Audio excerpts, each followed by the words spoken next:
Festival should be happening over in Fontaine right now. Wonder if our friends at Musketeer Pictures are taking part. Let's head over and check it out. Maybe there's even something we can help with.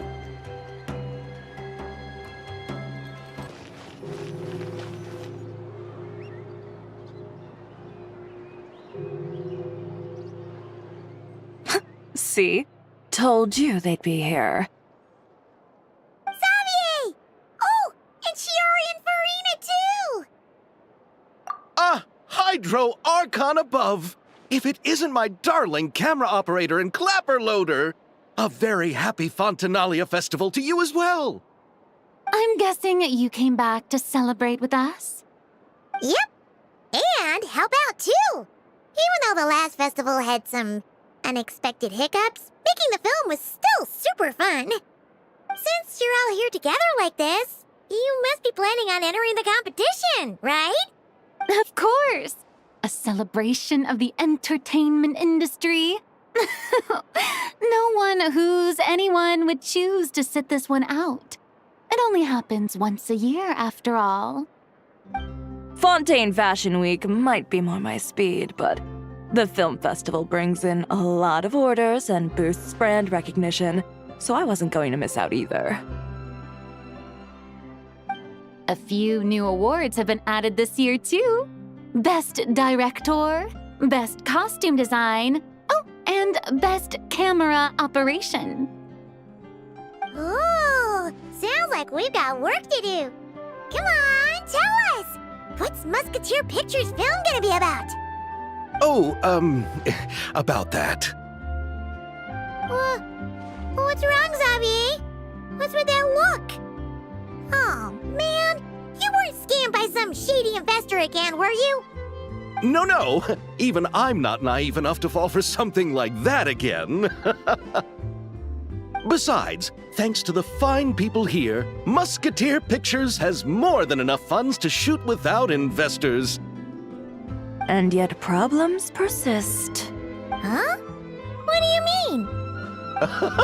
Well, we were planning to replicate our past success and shoot a film based on a popular novel.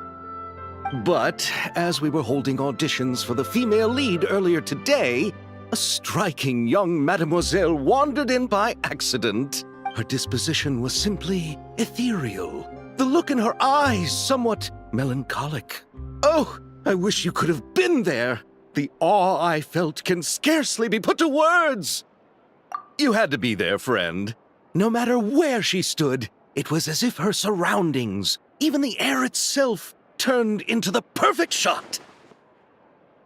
Guess you found your lead actress, then? No, quite the opposite. My script is entirely unworthy of her. I fear it is. Nevertheless, I couldn't help but approach the mademoiselle to ask about her background and what brought her to Fontaine. What did she say? Sadly, she said her best friend was gone.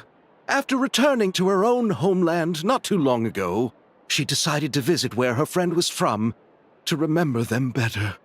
Oh, no wonder she looked sad. Yes, but that's when it struck me. Why not cast her as the lead in a film centered around her search for this old friend? Huh? You're gonna rewrite the whole script? But is there even enough time? Isn't the prep work super complicated? We might not finish. Think about the difficulties we faced with the two Musketeers. We had to start from scratch back then, too. I'd say we're ahead of the game this time. Guess so, but... Don't worry, Paimon. Shiori and I have evaluated the proposal, and we support Xavier's decision. I won't really need to start on the costumes until the cast is finalized, so it's not too much extra work for me. Oh, fair mademoiselles. How can I ever thank you? Finishing the script would be a start. You know, compared to a commercial popcorn flick, I do prefer the idea of shooting a more artistic film. One that leaves a profound and lingering impact in the hearts of the audience. I agree. True trendsetters are the people who dare to go against the grain. Well, leave it to Director Furina to have a vision. Honestly, though, the artistic passion of everyone at Musketeer Pictures is inspiring. Anyway, now that we've heard so much about this lead actress, Paimon's gotta know who it is!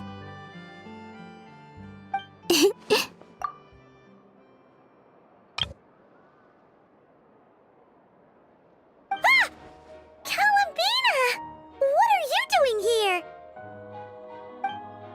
Hello. I was just walking past when I heard you talking about me, so I came over. Huh? You know Miss Columbina? Of course! Wait a second. Does this mean Columbina is the actress who inspired the whole rewrite?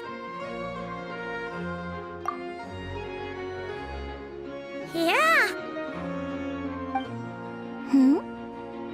Wait, so did you make the trip by yourself, Columbina? Yes. I mentioned how I wanted to visit other nations once things settled down in Nodcry, remember? So I went to the curatorium to ask Never for advice. She told me about the film festival in Fontaine and said it might be fun to visit.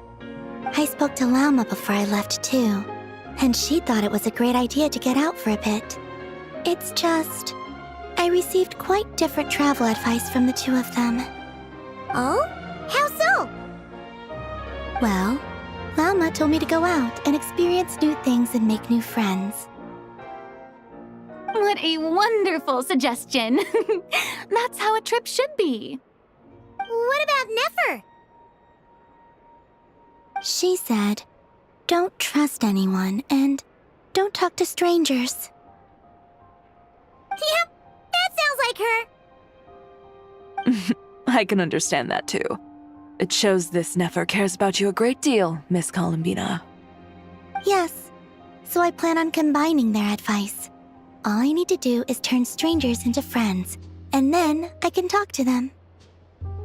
Huh. That kinda makes sense, but also not. Hey, Chiori. Oh, look who's back. Happy Fontinalia Festival, you two.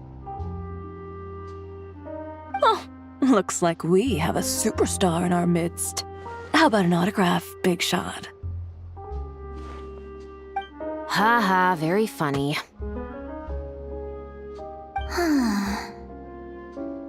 All settled then? Yep, the Duke gave his blessing, and I cleared it with the Udex. During the festival, inmates with good behavior will get a chance to spend some time on the outside. Under the stringent supervision of the Special Patrol, of course. Wriothesley! It's been a while! Happy Fontinalia Festival! Does that mean Veronique and her brother will be at the festival? During a specific window of time, sure. Doesn't hurt to give the inmates something to look forward to. A little sun'll do them some good, I think. This is a friend from your travels, I'm guessing. Thought I heard something along those lines? Right! We should make some introductions, huh?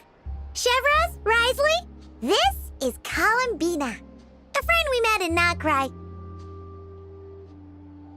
Welcome to Fontaine, Miss Columbina. I bet the weather's been quite an adjustment. Yeah.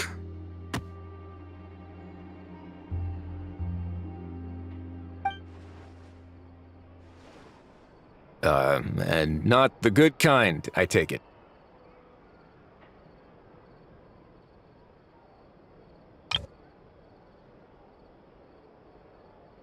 No, I quite like it.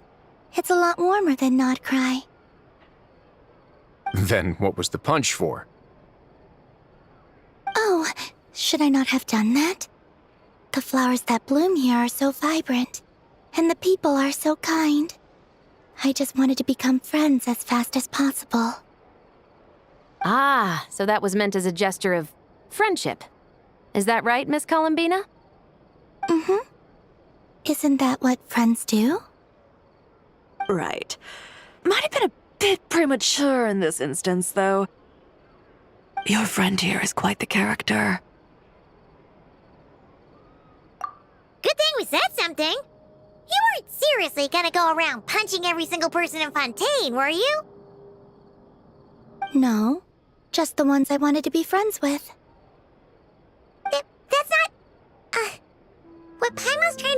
is maybe keep the punches to a minimum until after you're friends with someone.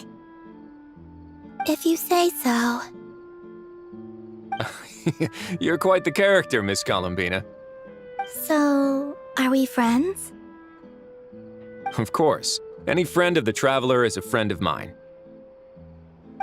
Yeah. Oof.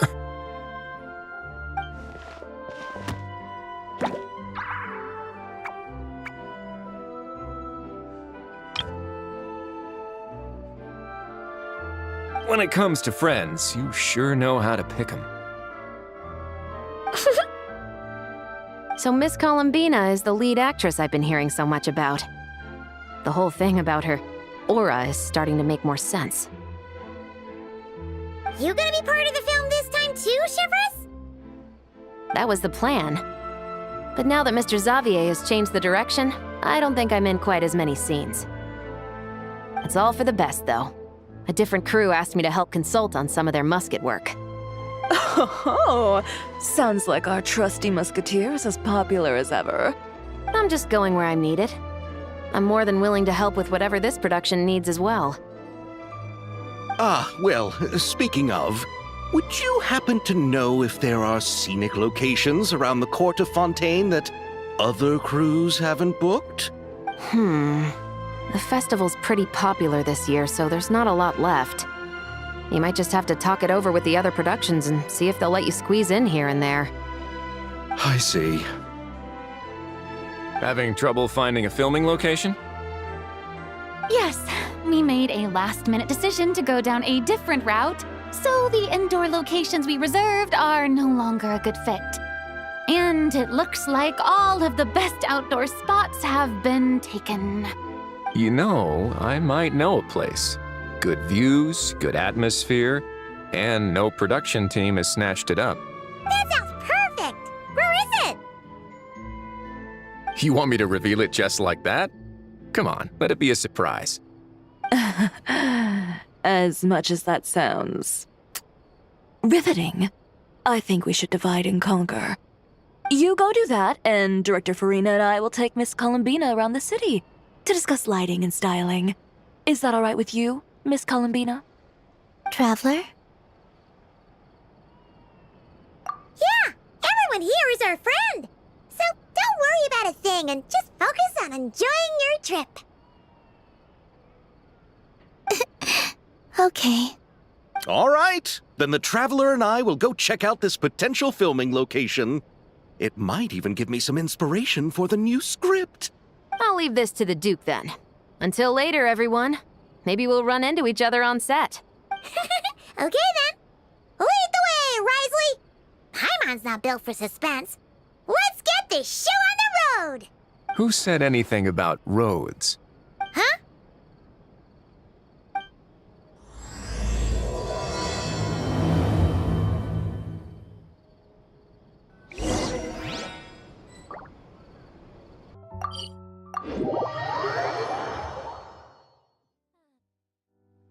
No way! You brought the wingolette up to the surface? It'd make quite the grand backdrop for a film, don't you think? Paimon's more focused on the fact that this thing is supposed to be underwater, inside the fortress of Meripede. True. And keeping up with the maintenance on a vessel this big is a lot of work. It takes a crazy amount of manpower just to keep it up and running.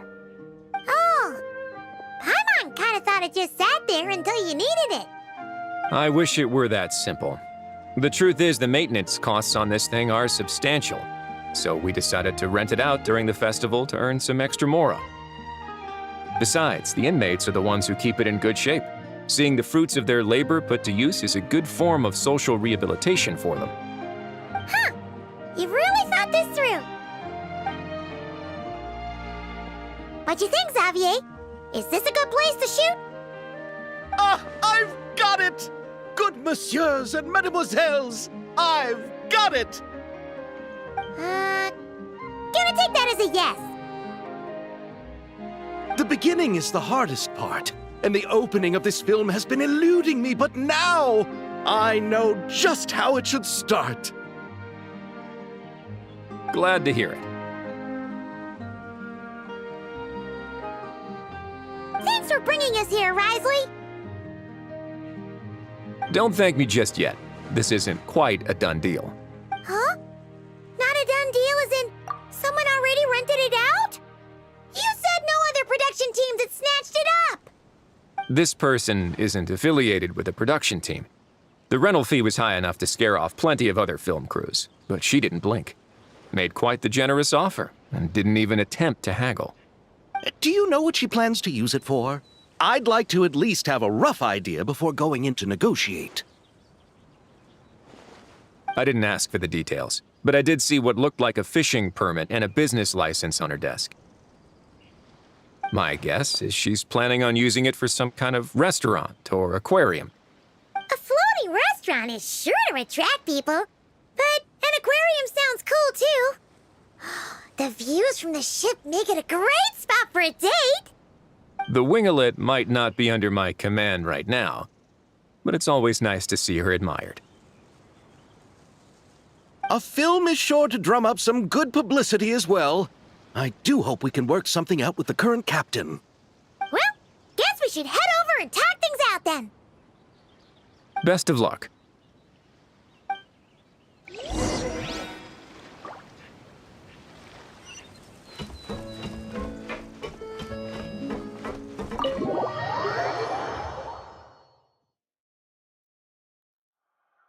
Wow! The winglet seems even bigger up close. The rooms are so spacious. Wonder who rented it out. Hello? Anyone there? Perhaps the captain had business to attend to elsewhere. But why rent such a massive boat just to have it sit here without even leaving so much as a note? Let's try again. Anyone there? Hello? Seriously? Right now? What is it gonna take to get some decent sleep around here? Is a nap too much to ask for? Sorry, the aquarium's closed for the... Huh?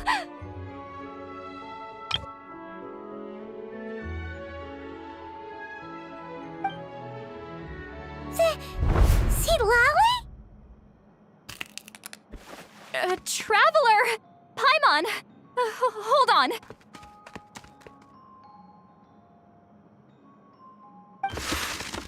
Oh, this is just great! How am I gonna go out dressed like this? Oh, what happened to my regular clothes?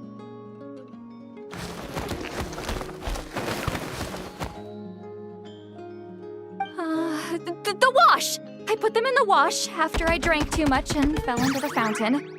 Oh, this can't be happening! Am I seriously gonna go out like this? Think we might have caught her at a bad time.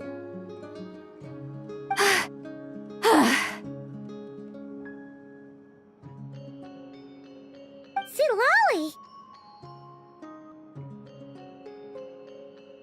I don't want to hear it. Hear what?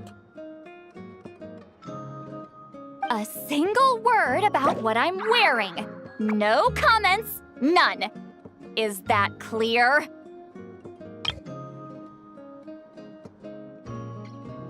Oh, yep. Crystal. Huh? You think so? No, wait, I told you not to say anything! What was... Oh, his thoughts. I heard his thoughts.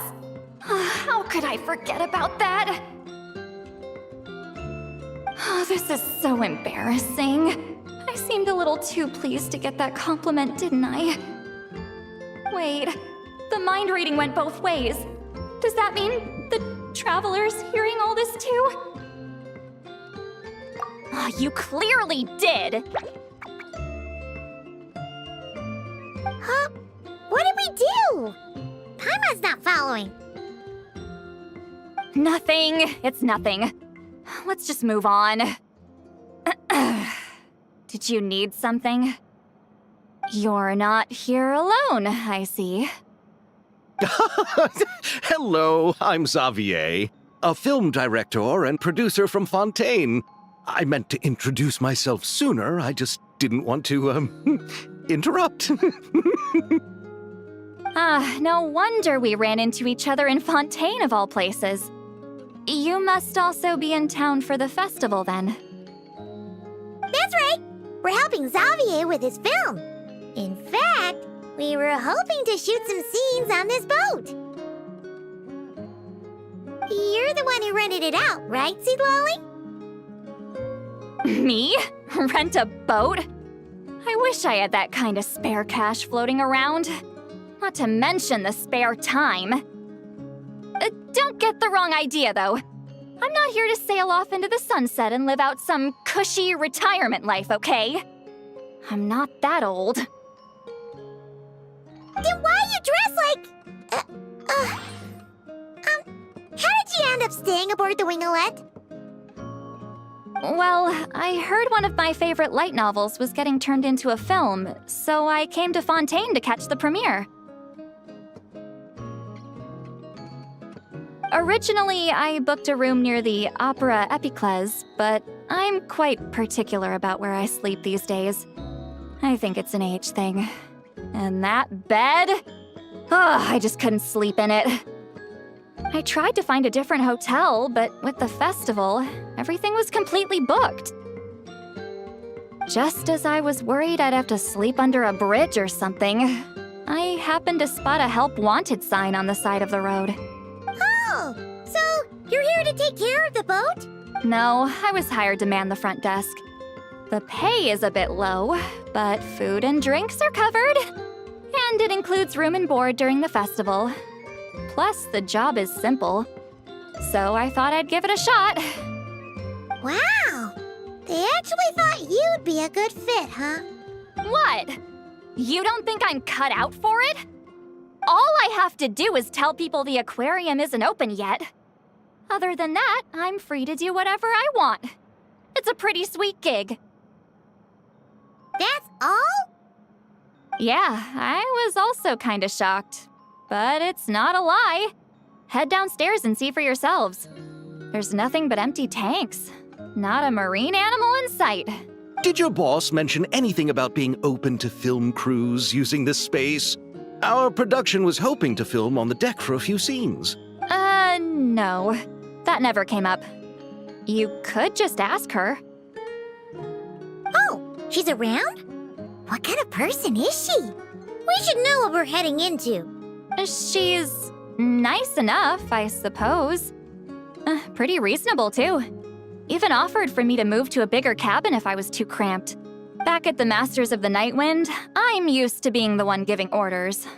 But working under her doesn't feel like being bossed around. She seems to respect what I think. Wow, she sounds like a great boss. She did tell me she'd rather not be disturbed, though. She's been working on an important project, so I'd keep it brief. Got it. Thanks for the heads up. All right, the captain's quarters are this way. I can take... Wait. But I'm wearing... whatever. I doubt she'll care. Just follow me.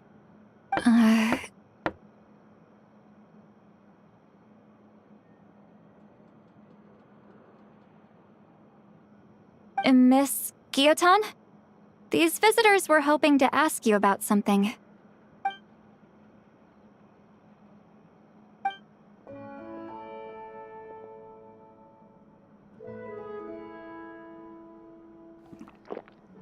I thought I said to limit the interruptions.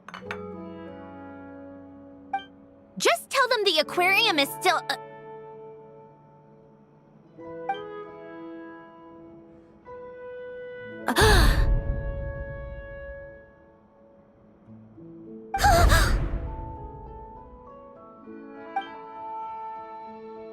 Sandrone? You're here! Huh? You know each other? Are you okay, Sandrone? Do you still remember us? Everyone was so upset after what happened. We all missed you so much.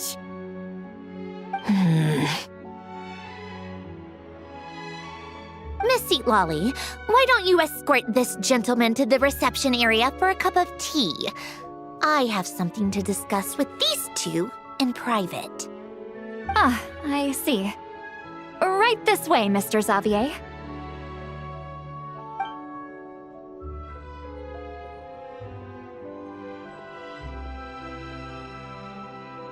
Sandrone? I really can't go anywhere without running into you two, can I? Are you okay? During the battle, your core... It was... Destroyed by that bastard Dottore. That's right. But as you can see, I'm fine now. No major issues. Or at least, there shouldn't be. Oh, what a relief! Oh, why didn't you tell us sooner? Or come back to see your friends? Now that I have the chance, I just want to say... Thank you for saving me. Huh? Don't get the wrong idea. I only saved you so we could complete that formula and defeat Dottore once and for all. Even if he did crawl back from the grave to make us all miserable again. That doesn't matter. You're still a hero. All right. But it wasn't just me. All I did was lend my brilliant mind to the cause and take care of one part of the plan. Although, I'm not denying it would have fallen apart without me. You got that right. You're amazing. But how did you go from From a lifeless pile of scrap to looking like this? Well, my mom was trying to put it a bit more gently, but yeah. Where do I even start?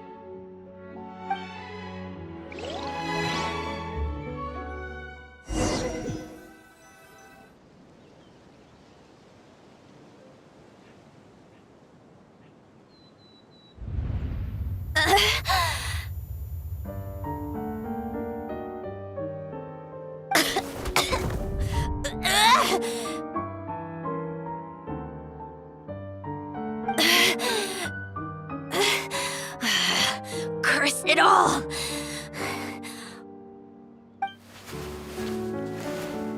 Where am I? Did we do it? How much time has passed? I'm not in one of that lunatic's experimental labs, am I? Wait, Fontinian decor. Books from the Research Institute. Phew. One thing at a time. Initiate self-diagnostics. Assess the extent of the damage. Cut power to compromised, non-essential components. Then reconstruct available action modules. Severe damage to the core. Dottore, you bastard. Polonia?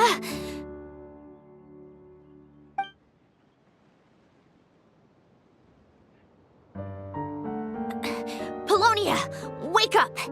Activate!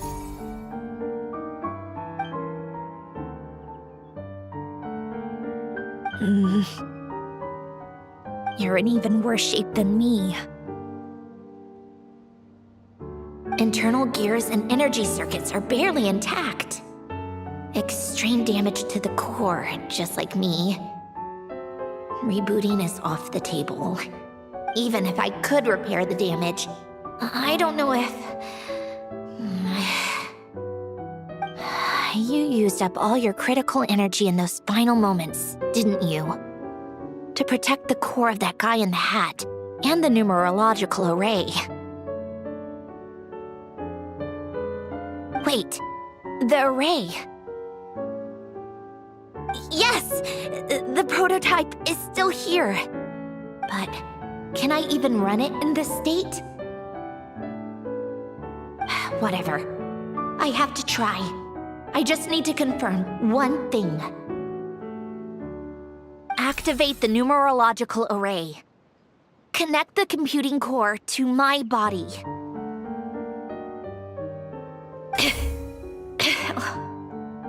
Just like I thought. It needs too much computing power.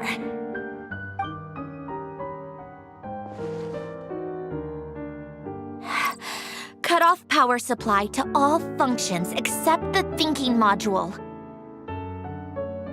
Please. I just need to ask one question. Initiate query regarding the 3 moon sisters. How many living moon goddesses are there in possession of the Trilunar Authority?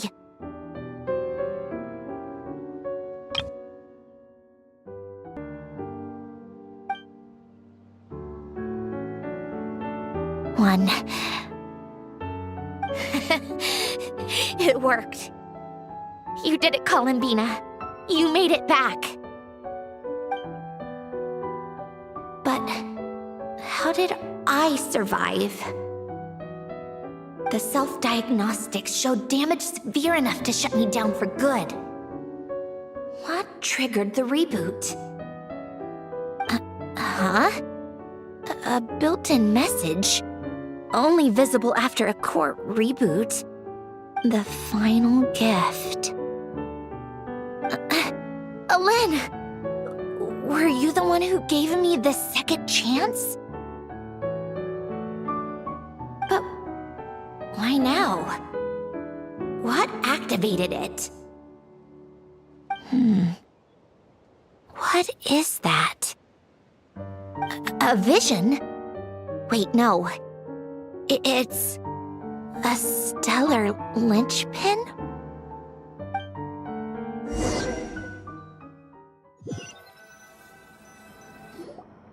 A stellar linchpin? What's that? You can think of it as a rare kind of vision.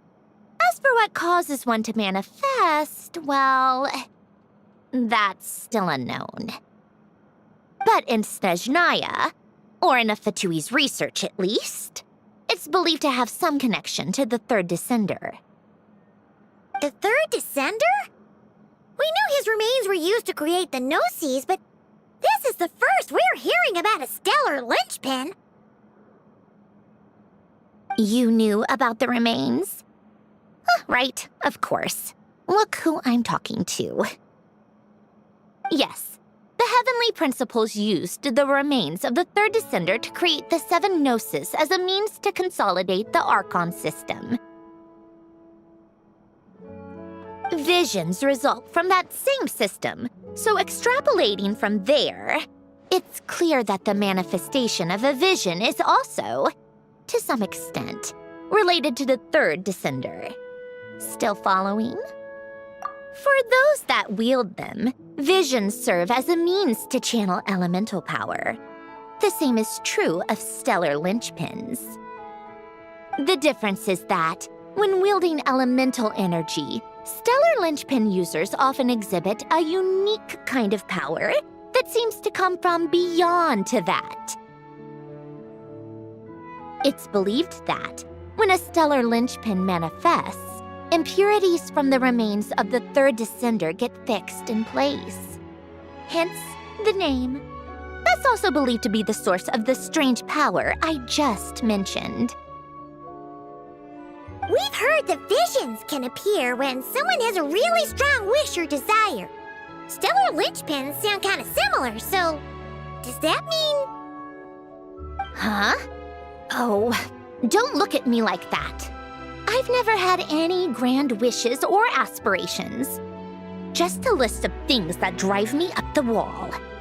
So if you're asking why this thing appeared, I have no clue. All I know is that without it, the gift Alen left me, this built-in second chance, never would have triggered. The damage to my core was too severe. But thanks to the stellar linchpin's manifestation, it did trigger. And after my core rebooted, I was able to repair the damage to my body. I also managed to import the numerological array, along with some of Polonia's surviving algorithms, into this form. Wait, does that mean Polonia is... Yes. Unfortunately, Polonia is...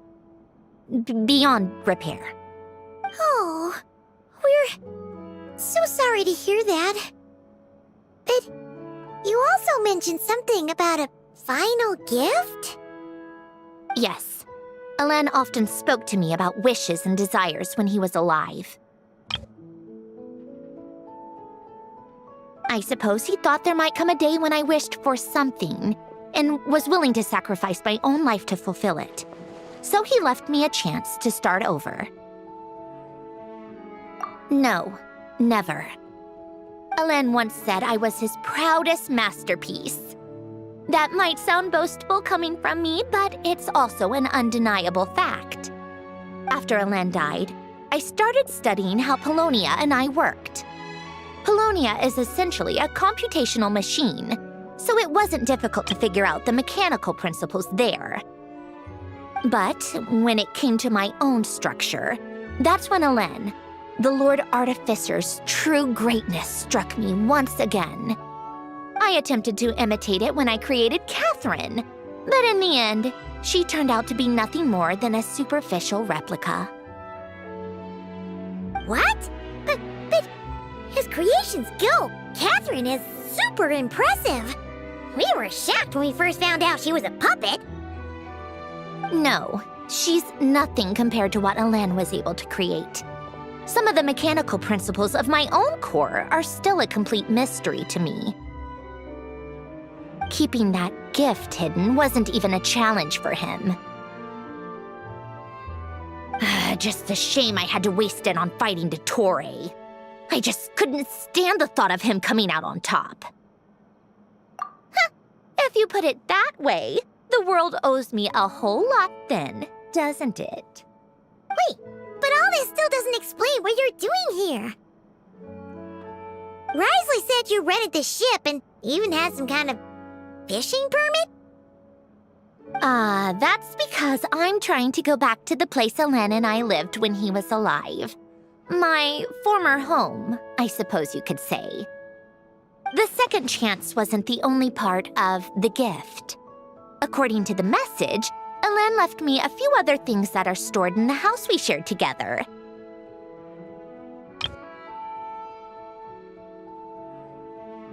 I'm hoping that whatever he left me can help fix certain anomalies in my rebooted core, and help me understand why I received a stellar linchpin in the first place. Okay, so go back then. What does that have to do with fishing? And to think I'm talking to the saviors of Fontaine. Did you forget that the water levels have been rising for centuries? I can't just go back to the place I used to live because now it's underwater. Oh, right. With the rising water levels and changes in terrain, it's not just a matter of finding where it is, but also clearing away any sediment or debris.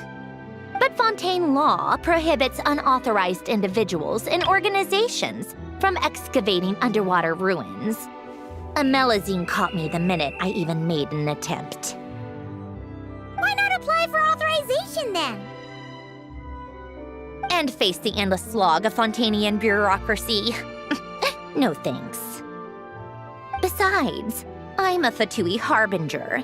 The diplomatic implications alone would be enough to give the gestionnaires at the Palais Mermonia a headache.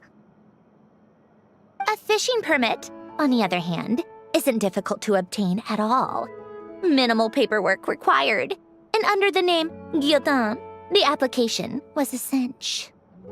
So you're exploiting a legal loophole?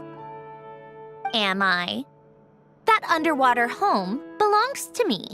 If I happen to chance upon it while doing some fishing, what's the issue with that? Of course, I do have to catch some fish to put in the aquarium. just in case the gestionnaires come to check up on things. That's also the reason I hired someone to man the front desk. Huh? But isn't that kind of a waste? He went to all the trouble of getting a business license and rented out this giant ship. Just for show? If you want to run an aquarium that bad, be my guest. Use the facilities however you want. I'm certainly not going to stop you. All I want is to go back home and see what other gifts Alain wanted me to inherit. Hold on. Enough about me.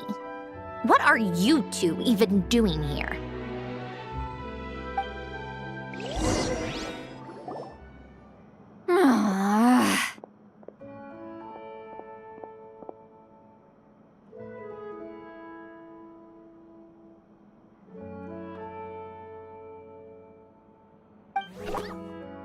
Seriously? They've been in there forever.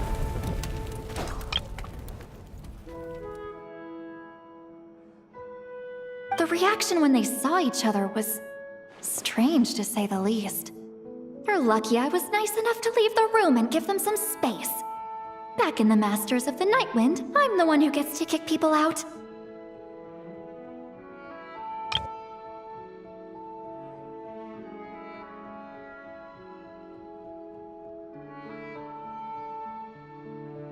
I just want to know what they're talking about.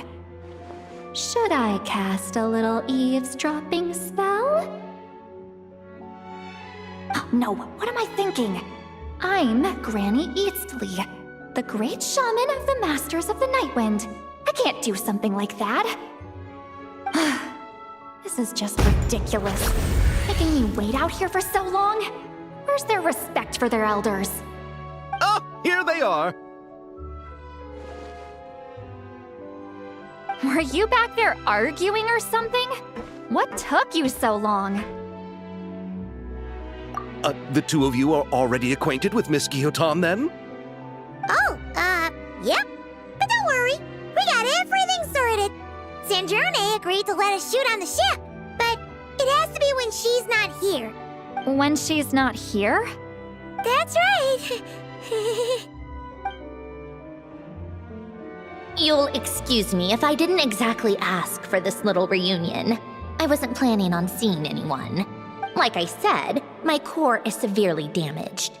Even with the gift, there are anomalies that are making things unstable.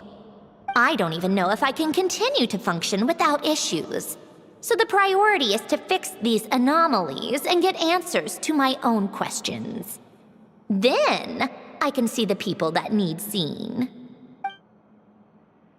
Anyway, just let Sandrone know when you plan to film Xavier, and she'll, steer clear. I do hope I'm not causing Miss Guillotin too much trouble. No! She just wants to keep a low profile for her own, complicated reasons. She doesn't want anyone else to know she's here. Understood. I'll be sure to keep that in mind. Oh, and citlali? Huh?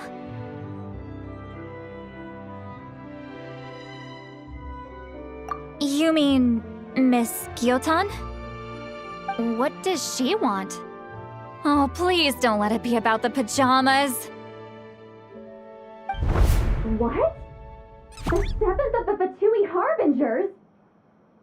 Why are you telling me all this?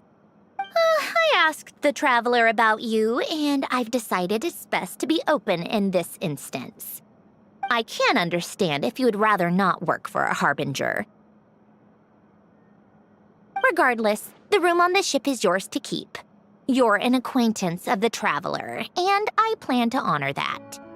Wait, she's actually nice? It's not a problem. The captain also worked for the VIII, and he helped Natlan a great deal. We know that there are good people among your ranks. Besides, I've been around long enough to know what it means to earn one's keep. This isn't Natlan, and I don't expect special treatment. Besides, sitting at a desk isn't exactly back-breaking work. I appreciate that perspective, great shaman. Citlali. Just call me Citlali. That title makes me sound so... old. Well, citlali, the traveler and I are looking for something, so we'll be heading underwater together soon. I'll leave the ship in your care while we're gone. Together? How often? Not too often. We're heading out in a bit, but I'll be available if you need something. You couldn't, go alone? I wanted to, but he was concerned about my physical well-being, so he offered to come with. Guess my mental well-being means nothing then. Huh?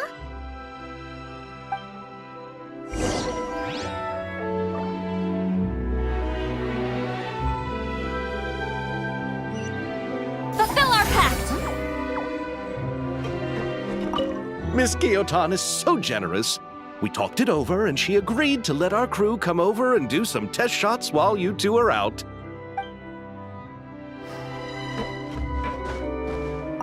Just be quick about the whole thing, okay?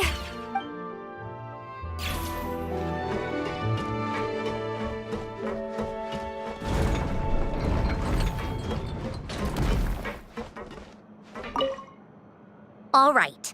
Our first stop is the Barrel region. After Alain left the Fontaine Research Institute, he lived in seclusion somewhere around there.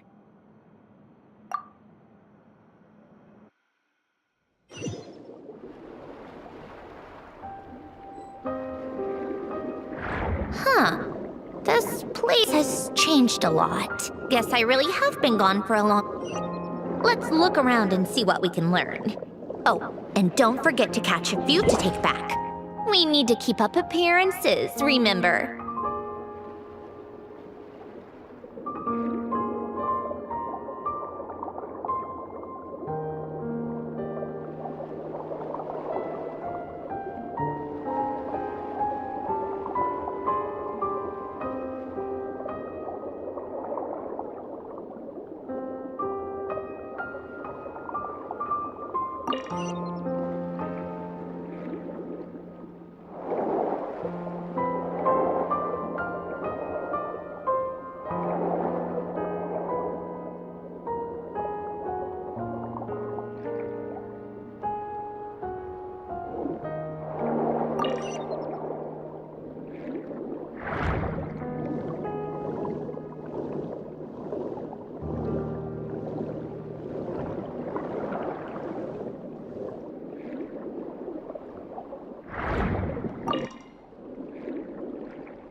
Poisson isn't too far from here, right?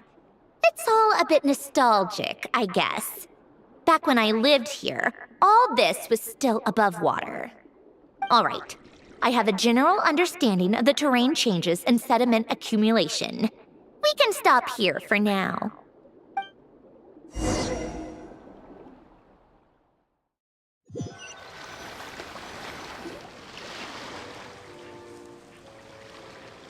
That went smoother than expected. I appreciate the help. No problem. You doing okay though, Sandrone? Seeing your home look nothing like you remember, that can't be easy. I'm fine. Times change. People change. That's the one thing you can actually count on. I made peace with that a long time ago. You should head back and put them in the aquarium tanks. We finished ahead of schedule, so your crew is probably still on the ship. I'll follow in a bit. Right. Xavier said he was gonna test out a couple of shots. I'm sure. I want to take another look around on my own. Okay then. Want us to let you know when the filming is done? No need. Columbina relies on Kuvaki to perceive her surroundings. In Nodcry, her senses are heightened because Kuvaki is everywhere. But here, as long as she doesn't activate her abilities, Her range of perception should be equivalent to an average person's line of sight. I figured that out back in Snezhnaya. That's oddly specific. I have hiding from her down to a science. So, what? Things might be a bit different now that she's merged with the Moon Sisters, but I doubt there's been a drastic change. The point is, you two can head back. Don't worry about me. Okay, if you say so. Come find us on the ship if you need anything.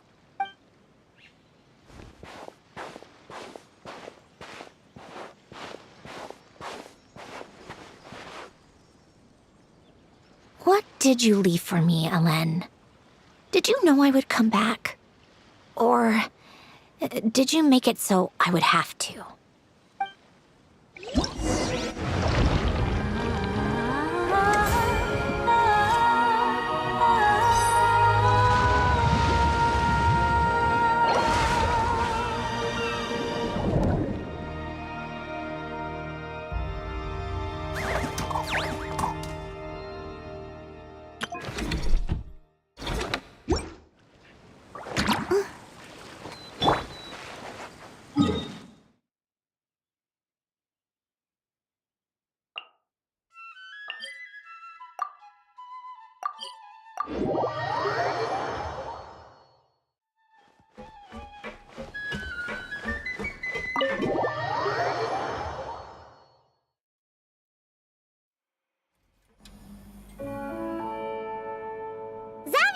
We're back! Shh! Quiet on set! They're filming over there. Oops, sorry.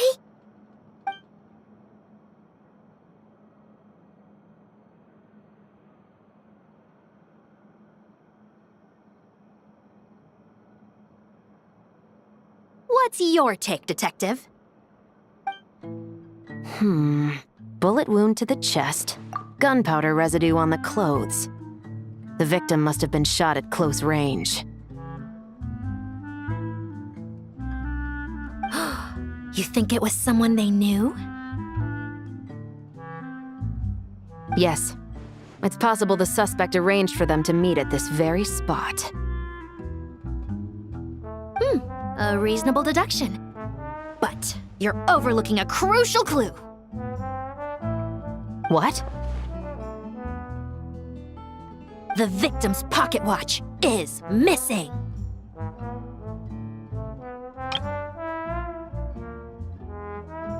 And cut! I think we got it! Good work, everyone! Phew, finally. Acting was nerve-wracking for me when I first tried it too.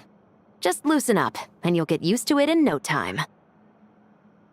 Chevres! Charlotte!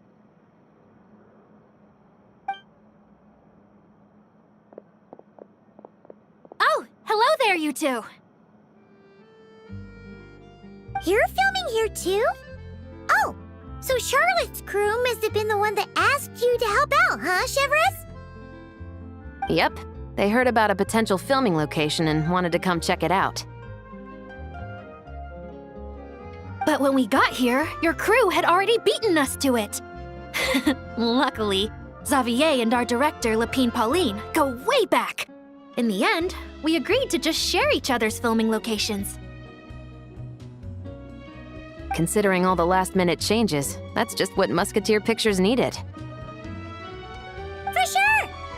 Based off the scene just now, you must be the star of the film, Charlotte! You bet! This detective costume really suits me, don't you think? Oh, for sure. You're already right at home lurking in the shadows taking pictures of this and that. Add a notepad and you're practically method. Thanks, Miss Chiori. I appreciate the compliment. That didn't sound much like a compliment to Paimon. So this is a film set? It looks like a very happy place. This must all be quite new to you, Miss Columbina. Yes. I watched a few films with a friend once, but she thought there was no point if I wouldn't open my eyes. So she stopped inviting me.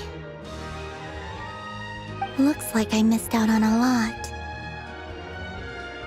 True, but being an actor seems like a tough job. Huh? Most people would swap lives with an actor in a heartbeat. The lifestyle is so glamorous, and the pay is more than generous. But they have to act out lives that aren't their own, with the whole world watching on in judgment. If they don't do it justice, it must feel like they're letting people down. That's exactly how it feels. This young lady has quite the unique perspective. Well, that's true. But these actors are here because they want to be and they think it's fun. Most of them, at least. Not to mention, the film we're shooting is based entirely on you, Miss Columbina. You just need to be true to yourself. I don't have to pretend to be someone I'm not? Not at all. Authenticity is what we're after.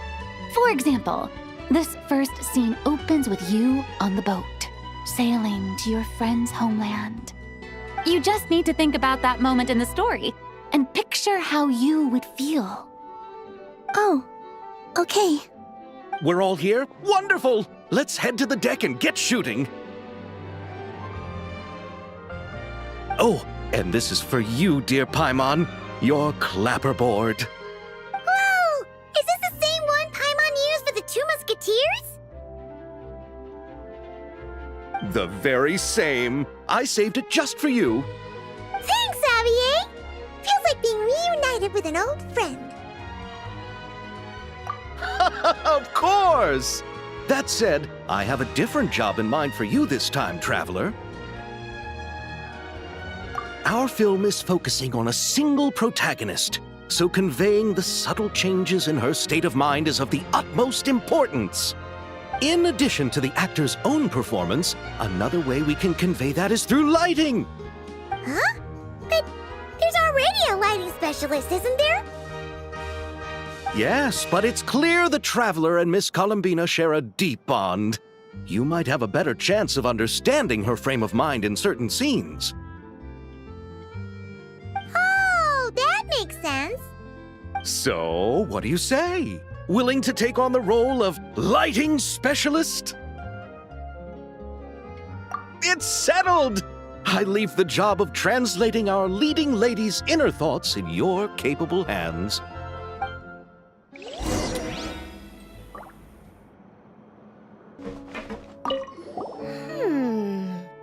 Seeing all the sets in place, things are looking even better than I expected. The actors are doing great too. Editing it all together is gonna be a piece of cake. Bet I can finish it in one night. Hi, Lapine Pauline. Hey, you're back! The timing couldn't be more perfect. If there's one thing you absolutely can't miss, it's the Fontinalia Film Festival. And you're a director this time. That's so cool. It's all thanks to my apprentice, Ninette. She's the one who told me to read Great Detective Herlock in the first place. And then it struck me. This would make a great film. What about your savings, though? You didn't... Yep, I went all in.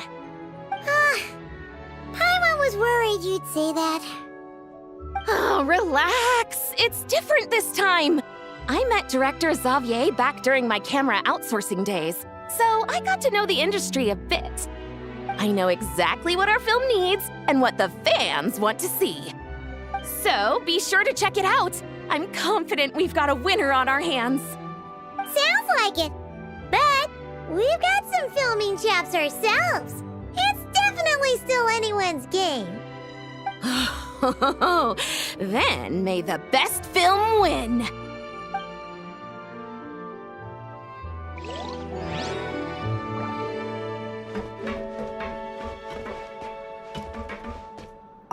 Oh, I didn't expect to run into you two on set. Happy Fontinalia Festival. Nice acting back there, Charlotte. Thanks. I'm, usually the one behind the camera. so it's actually pretty nerve-wracking being the center of all that attention. But I've known Miss Lapine Pauline for quite some time, so we work really well together. Miss Lapine Pauline prefers to assign roles based on our own personalities. She'll even adjust the script to make it a better fit. The scene from earlier was just me and Chevres, but Navia and Emily are also going to be taking part. Ooh, that's quite the lineup. Your film's leading lady also seems like quite the score. Just on first impressions alone, it's clear she's someone special. Guess we'll just have to wait and see who wins Best Picture and gets to go home with the Furina Award.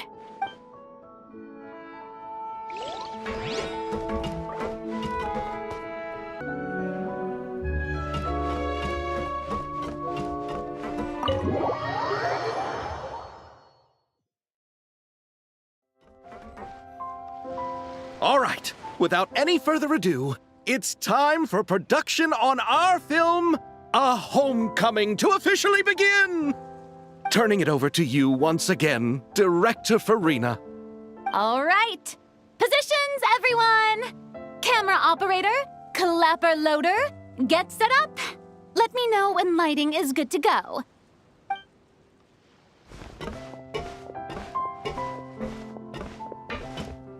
All you need to worry about, Miss Columbina, is hitting your mark. Other than that, just focus on immersing yourself in the emotions of the moment. Okay. Good. Lighting, are we ready?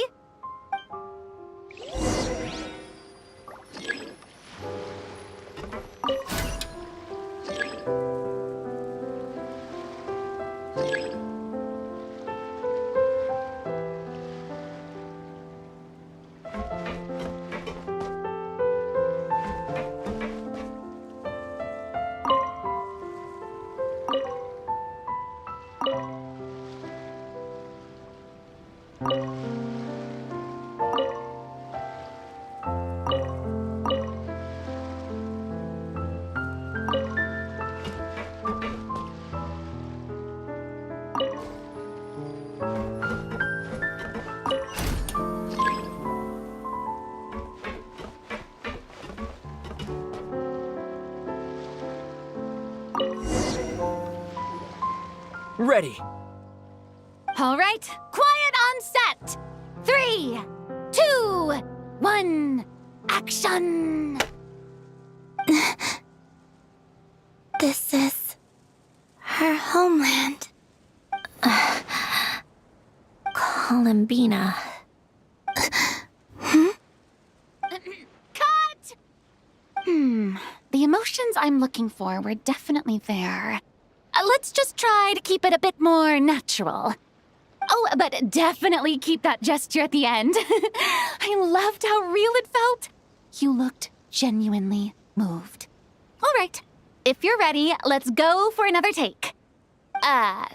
Miss Columbina? That presence. It kind of felt like... Sandrone?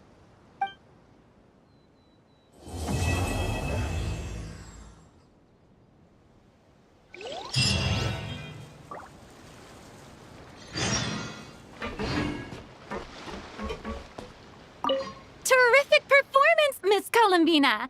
Truly excellent work. Thank you, Director Furina. You really don't mind me not taking off my eye mask? Not at all.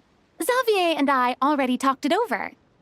The character is based on you, so there's no need to change what you're accustomed to doing.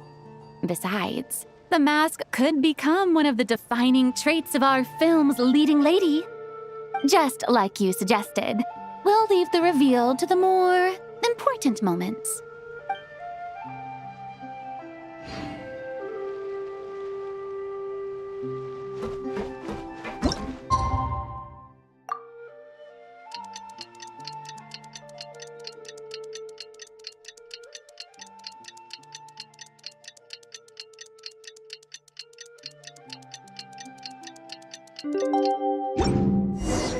Sandrone said that if everything goes smoothly, we should be able to pinpoint the exact location of her home today. Let's head to the Wing-O-Lette and meet up with her.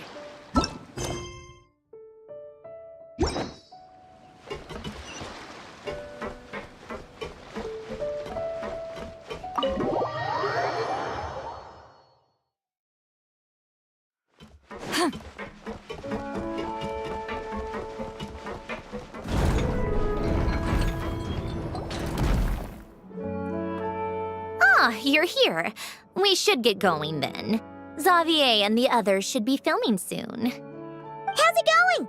Have you managed to figure out the location of your home yet? I've narrowed down a few potential locations. We just need to take a sample from each one. Once the equipment analyzes them, we should know the exact location and where to find the entrance. Great! We should get started then.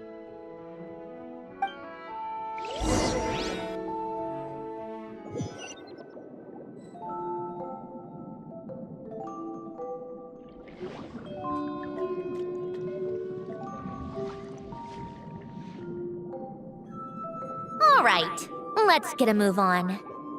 That should do it. Let's head back. The filming should be just about done.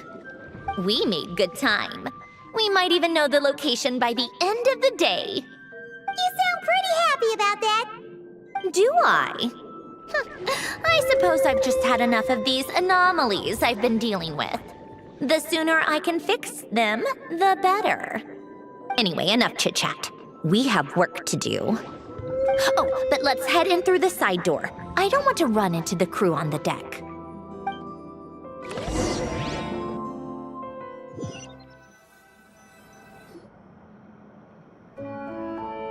All right, now we just need to wait for the results. Since we have some time to kill, I suppose I might as well see how this aquarium of yours is coming along. You seemed quite enthusiastic about it, after all. It's really coming together!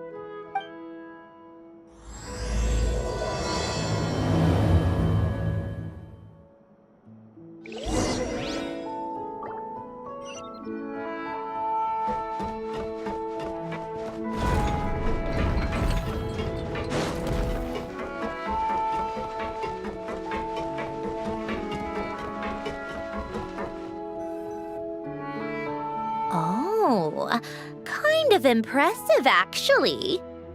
These must be the ones we caught the first time we went underwater. Like it? It's fine, I guess. Nothing special. Come on! It sounded like you really liked it just now! You're that proud of it? Is this a sense of accomplishment or something? Well, yeah. And it's pretty! You know it's gonna be gone soon, though, right? What do you mean? After the festival, this ship will be returned to the fortress of Meropide, and this aquarium will be no more. So?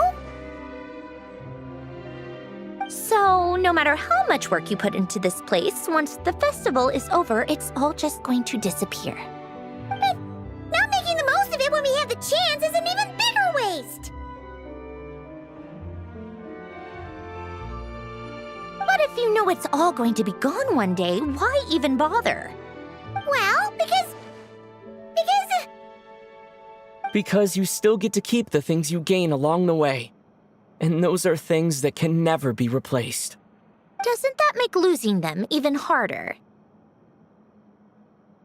Well, if you put it like that... But the happy memories we make along the way last forever! You just have to take a more... glass-half-full perspective. Not to mention, everything we do here is gonna be on film, so it'll still live on in some shape or form. And when you look back on it, only happy memories will come to mind? Exactly!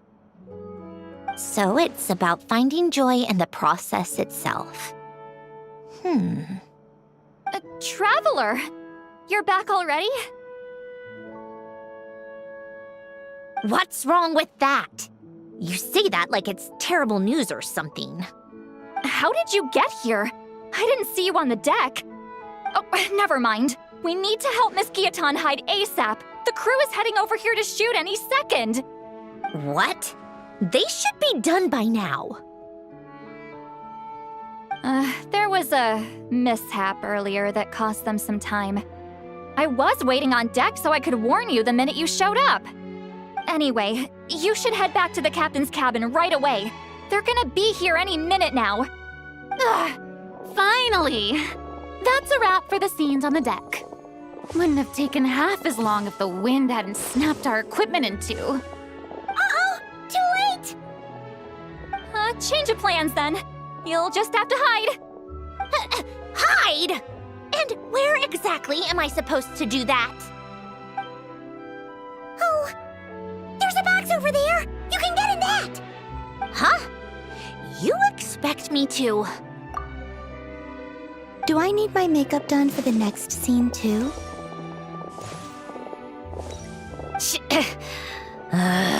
For the love of... Let me see. Maybe just a quick touch-up. Huh? Traveler and Paimon? What are you doing here? I thought you took the day off to take care of something. Huh? Oh, well, it didn't take as long as we were expecting, so we came back early. What about you guys? You're still not done shooting for the day? No. We ran into an issue that, set us back. It meant Miss Charlotte's crew wasn't able to wrap either. We both still have scenes to shoot in this aquarium. Oh, that's not ideal. For several reasons. Let us help then. The sooner we wrap, the sooner everyone can get some rest. All right. Thanks, you two. Miss Charlotte's crew can go first then. If I'm not mistaken, you still have a night shoot later. Thanks, Director Furina! Of course. Fellow artists should help each other out where we can. Agreed. Well then, camera, lights, get set up. Actors, give your lines a quick once-over. Let's try to get this in one take.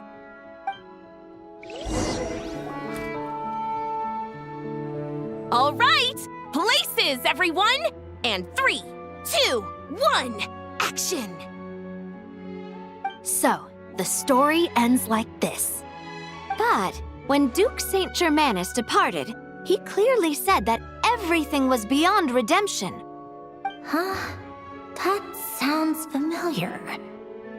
Wait, it's from that novel I came across while researching the numerological array. He's only a genius when it comes to mechanics. In everything else, he's just an ordinary person. Huh? What was that noise? Whatever, I'll just fix it in post. Mr. Koba, please don't speak as if I were the accomplice. Not so hard. This box isn't sturdy enough for that. This is why I keep saying, don't put too much trust in Clockwork Mecha. Unlike humans, machines don't have a heart. A heart? That's right. It's what's on the inside. It's also referred to as someone's soul, or likened to free will. You can think of it as a person's core, what makes them unique. In general, though, people don't believe machines are capable of having a soul. You said my emotion module was faultless. It is, but that's not quite the same thing. Do you think I have one then? A heart? I don't think so. I know so. The question is, do you recognize it within yourself? That's where you're wrong. I can't believe this. Forcing me to hide in a box and listen to this drivel. Me. In the end, clocks tick through tranquil years. Fish swim in crystalline springs. No matter how grand a dream is, it will fade away like this. Forlorn, wordless, silent. And cut! That was a long one. What did you think? If she makes them do another take, I'm going to flip a lid. And not just the one to this box. Oh, there were some weird audio things going on, but acting-wise, it was great! It's a keeper! Perfect! That means... I can get out of this box. It's our turn. Camera operator, set up for the next scene.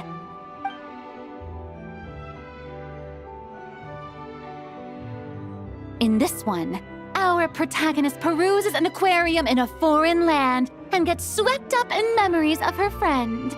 So, in terms of lighting, that's the vibe we're going for. Got that? Shoot. Paimon thought there'd be a break and Sandrone could slip away. What are we gonna do now?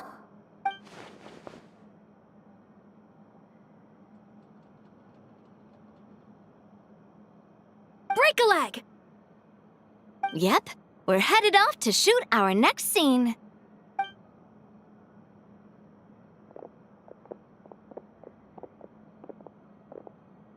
All right, quiet on set. We're about to start rolling. Ready, Miss Columbina? Miss Columbina? I think she would like this. Quick, we should roll on this. It doesn't forage with the others or prey upon its smaller kin. Instead, it remains where it is, cradled in the coral's quiet beauty, as though the raging cyclones above are of no consequence. And yet, she still stood before the cyclone in the end. So I think that story has it wrong. She is no different than us.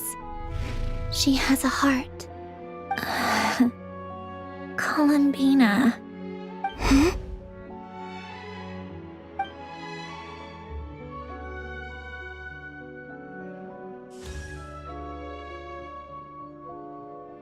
Uh-oh. Is she onto us?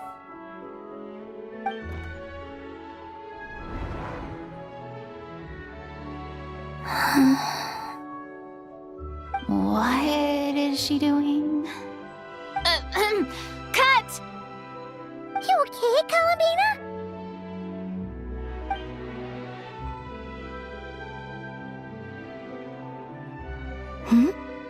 Oh, yes. I just thought... Why don't we take a short break? It's been a long day of shooting so far. That last take was beautifully organic, though. We can use it as is. No need to go again. Thanks, Director Furina. But I'm fine to continue. You're sure?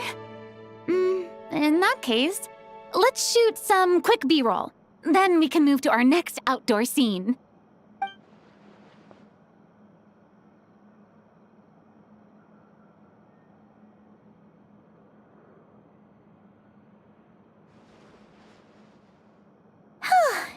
We're in the clear this time.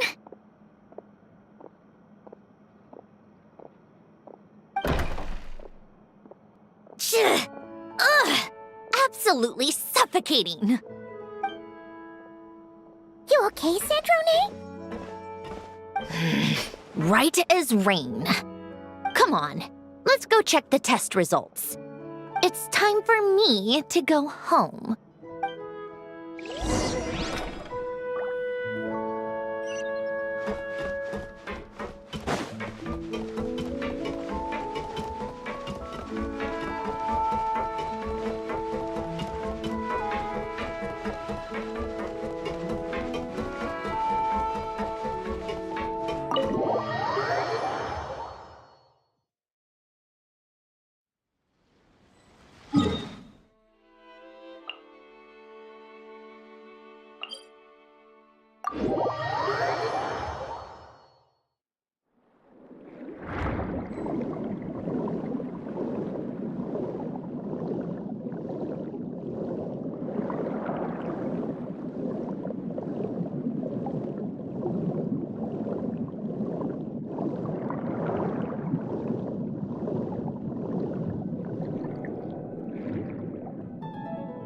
All right, it should be around here.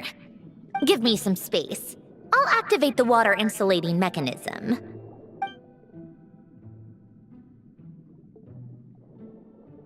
The what? Alen, much like Renee, had long predicted that the water levels in Fontaine would rise. Thanks to his expertise in mechanics, he was able to implement a few simple measures to protect our home from flooding. I told him there was no need, that I would just move when the water rose too high. But it would seem he knew a day like this would come.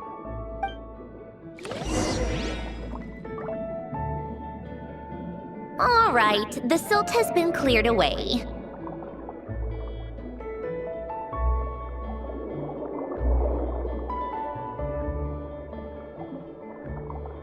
Go activate the mechanism for the first sluice gate.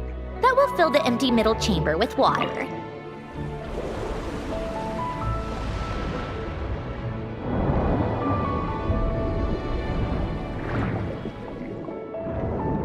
All right, now turn on the drainage mechanism in front of the second sluice gate, and this chamber will become empty once again.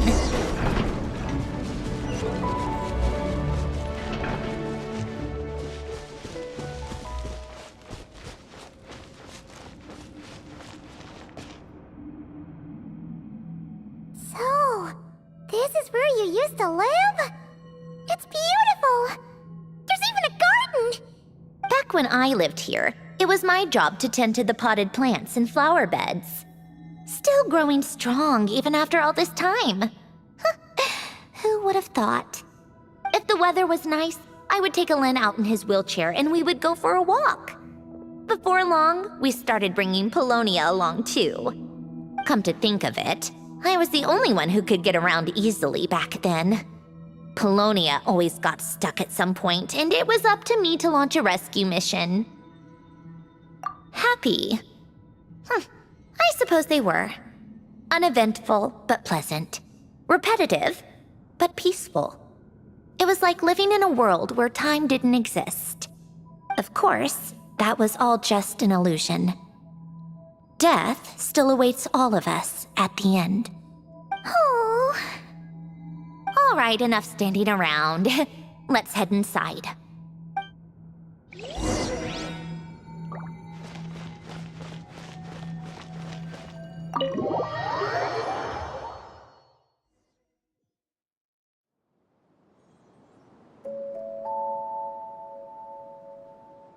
Yep, this place is exactly how I left it.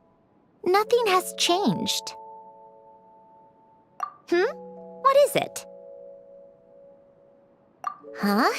How did you get... Oh, Arlecchino gave it to you, didn't she?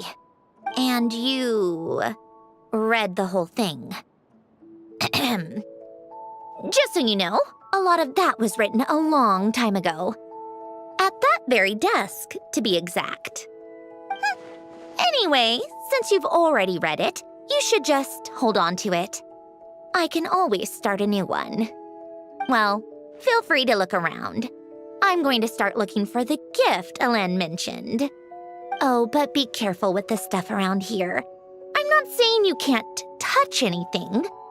Just try not to choke on the dust. Old notes.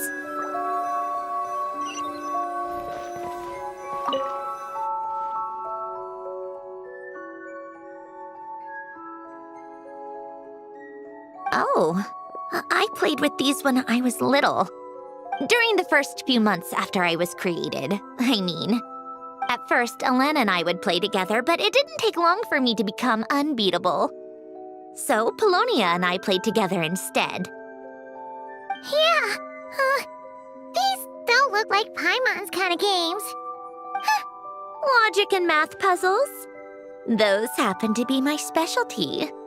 It's been so long. What do you say? Should we play a few rounds? Let's go with this one. The gears on the left are stacked from largest to smallest. The goal is to move them to the other side in the fewest number of moves. Just remember, you can't stack a bigger gear on top of a smaller one. Need help? You seem stuck. This should go here, then this here, and done. Well, what did you think of the game? Well, these kinds kinds of puzzles aren't for everyone. I suppose my upbringing wasn't exactly conventional in that sense.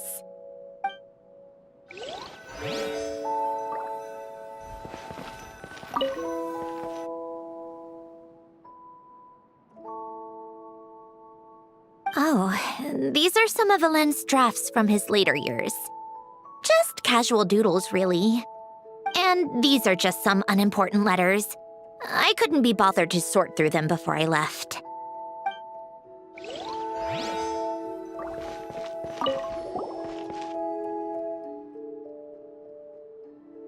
Wait, the people in this picture look kind of familiar. Oh, this was taken when Alen and Renee were both still at the Fontaine Research Institute, before their falling out. In his later years, Alen would often sit by the fireplace and stare at this picture, wearing an expression somewhere between guilt and longing.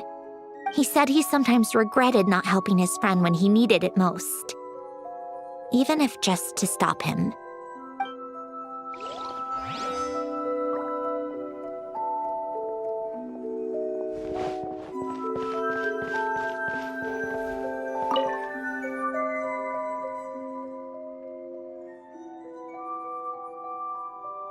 This was Alen's workbench.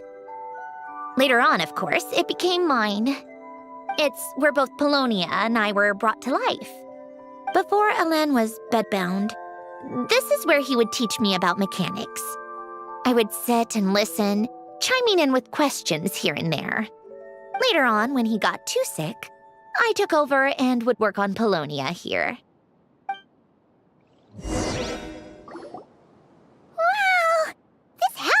With so many memories! It's so cozy and charming! You should have seen it in its prime, when people actually lived here. A lit fireplace, a steaming cup of coffee. That's the real deal. You know, we also used to have a mechanical piano that Alen built. Oh, how chic! Alen never played it much. He probably wasn't able to at that point. But I managed to teach myself. Music theory is essentially math, after all. Once you learn the patterns, it's not really that difficult. I loved perusing Alen's collection of classical music. The chords and harmonies felt like individual mathematical puzzles. It was fascinating. So I did some composing as well. But as Alen continued to deteriorate, even the sound of music began to grate on his nerves. So I got rid of the piano. Aww. Back then, I assumed a piano was like an ordinary clothing rack, commonplace in every home and easily replaceable. It was only after I left that I realized how hard a good piano is to find. Enough about that. Alen's gift should be just in here. The only things undisturbed before I left were a few of his personal belongings.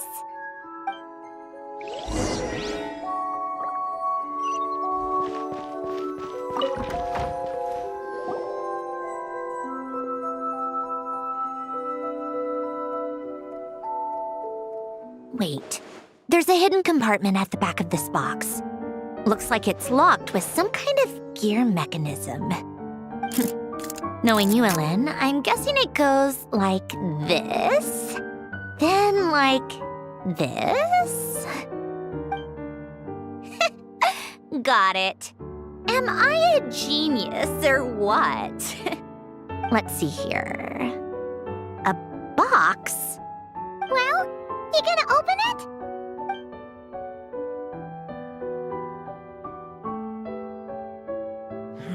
It's heavier than I was expecting. Just how much stuff is in here?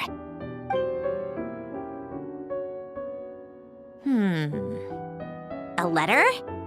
And a bunch of junk underneath it. None of it seems that important. Wait a second.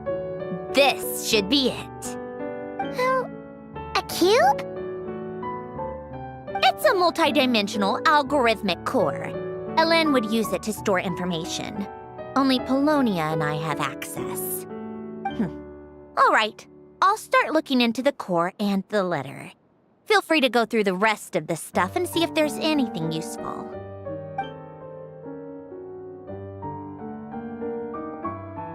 Okay. Hold on. There's another picture in here. This one has writing on the back. A snapshot of you playing among the plants shortly after you were born. You seem to like these flowers a lot. May you grow and flourish just as they do. Huh? Wow! Look how happy you are in this picture. You've changed a lot since then, huh? What's that supposed to mean? Just that you come off kind of aggressive sometimes. Or, you know, annoyed at everyone around you. Well then, people should stop being so annoying. It's not like I'm the one with the problem. Of course not. Oh, here's something else.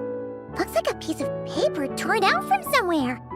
Today, I solved another math puzzle and made a breakthrough on a construction problem the Institute has been stuck on for years. Am I a genius or what? No, wait, that's From now on, I should have people address me as Her Highness the Clockwork Princess, unraveler of all reason. Nope. No more of that. I thought I tore this page out. You wrote this? Then how did it get... Wait, there's more writing at the bottom. You seem to have developed a distaste for this particular entry, considering I found it in the trash. I'm sorry, but I could not help but hold on to it. Forgive me. Helen! Don't be embarrassed. Everyone goes through a phase like that. Nonsense. I wasn't even the one who wrote that. It must have been Polonia. That's enough. I told you it was Polonia. You know what? We're done with this. No more rifling around in the box. Just put it down and let me read the letter. To my little clockwork princess.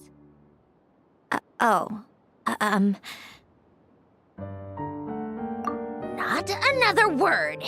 Got that? If you're reading this,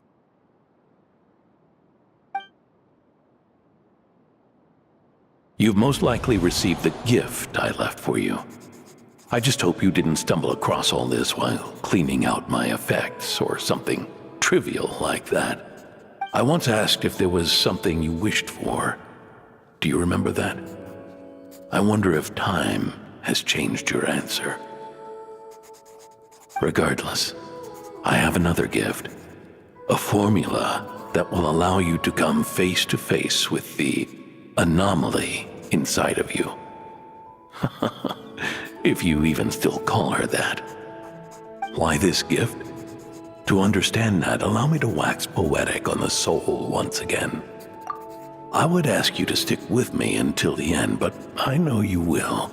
You always have. I believe a person should be born twice over in their lifetime. First, there's the birth that grants us life. Then, the birth of the soul. It's a matter of transforming the life bestowed upon us into the life we choose for ourselves. And to do that, we must look inward. We must make a conscious choice to define the meaning of our life instead of allowing the happenstance of our existence to pass us by. This is the process of recognizing the soul that lives within us. You are my proudest masterpiece. I told you that long ago. But to me, you have never been a creation or a machine. To me, you're just like the rest of us. You have a heart. In fact, some theories think of the human brain as nothing more than a machine, and thought the product of its computations. So you see, perhaps we're not so different after all. Your inner machinery is just far more advanced than most. No matter how one looks at it, the heart is a complex thing, a place where logic and reason collide with our emotions. Your computational capacity allowed you to become sentient and develop logical reasoning, but it also granted you something that, on the surface, might seem contradictory: emotion. Emotions and logic often clash with each other, and those instances of discord can accumulate over time. That is the source of what you refer to as the anomalies within you. As you told me once, you've always known what you don't want, yet you've never wished for anything in particular. Similar to how a blind person can feel when a part of their body is in pain without being able to fully visualize its form, such is your relationship with your soul. So, what I leave you now is this: a formula that will allow you to see the shape of your soul. For if you want to protect your heart, you must first be able to recognize it within yourself. Of course. Whether you use it is entirely up to you. You are, and always have been, free to do as you wish. Regardless, whether by my formula or some other means, I trust you will know your heart one day. You always were a fast learner, and the smartest person I've ever known. Ellen. Oh. I'm fine. I've already figured out how this formula works. Let's get out of here and then we can use it. You made up your mind already? You're gonna do it? Why wouldn't I? Resolving the anomalies within my core is the reason I came here in the first place. No, I can do this on my own. But, do you want to watch? What do you mean? I already know what anomaly I need to resolve. Like Ellen said, she's an amalgamation of all the times my logic algorithms have clashed with my emotions. And by resolve, you mean that literally, or...? Yes. But if you, let us in like that, wouldn't that mean letting us see a bunch of your, inner thoughts and secrets? If what Ellen said is true, then I'm about to be, born anew, or whatever. This is your chance to be lucky enough to witness it. Besides, you already read my whole diary. When it comes to keeping my innermost thoughts to myself, well, I think that ship has sailed. You're really sure about this? How many times do I have to say it? I finally let you in as, friends, and you want to question it. I'm not gonna offer a second time. Enough with the mushy stuff. Just follow me.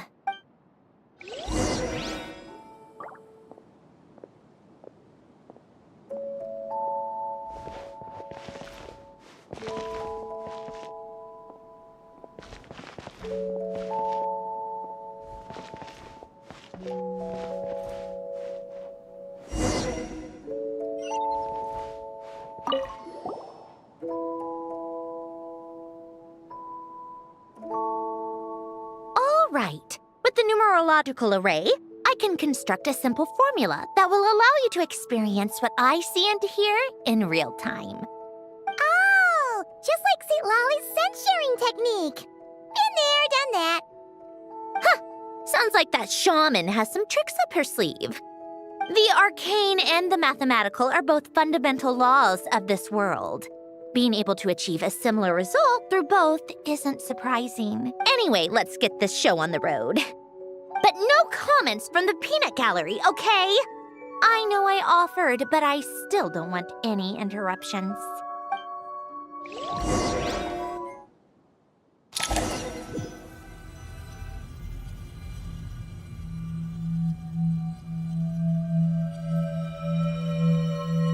Is this my heart?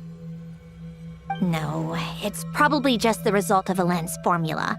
A space dedicated to resolving anomalies. Huh. But it looks like the walls are all... mirrors? You made it. About time. Is that me? From the past? You just spoke of anomalies. Well, here I am. What happens when emotion contradicts reason? Shall we sit down and talk?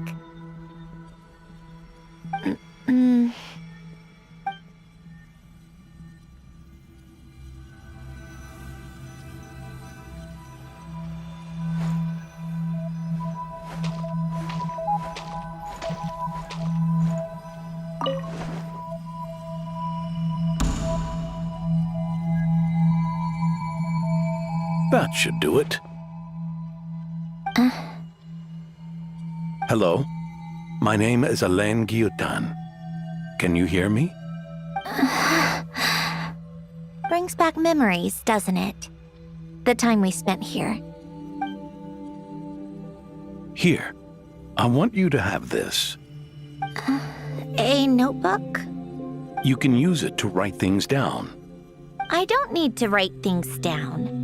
I have unlimited memory. Even so, some things are more important than others, right? You can use it to write about the things that matter. So you wish me to carry out a basic priority sorting operation? I suppose you can think of it like that for now.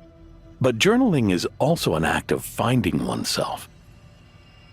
Much like we use wooden stakes to guide a plant to grow in a certain manner, what we choose to write down gives the soul much-needed direction. In the act of choosing what to forget and what to hold on to, we decide what kind of person we want to become. I don't understand. Like I said earlier, I don't need something like this. This is where we were born. Where our life began. Mornings of tending to the garden. Afternoons spent cleaning, reading, or studying. Evenings of cozying up by the fire, listening to Alain share stories about his past. Alain. What is it? What are you drinking? Oh, this? It's coffee. It, makes me more productive. I want to try it. Oh, okay. Here.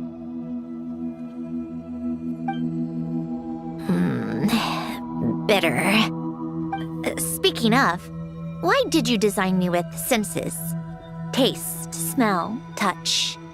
Well, I'm not quite sure. It just felt like the right thing to do. I suppose I hoped you might have a life of your own one day, and that you deserve to experience all life has to offer. Oh. Still bitter. But the smell is nice.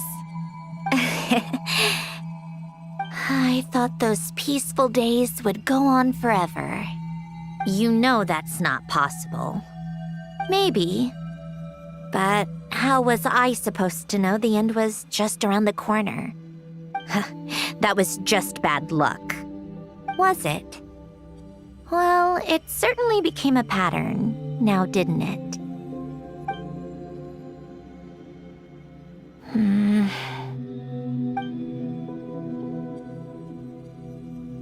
Over time, one of the habits we picked up from Alain was a love of coffee.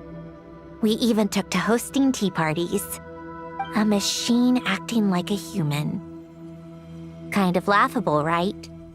I suppose that's just what I'm used to. Yeah, that's just what we're used to. Hey, this place isn't half bad.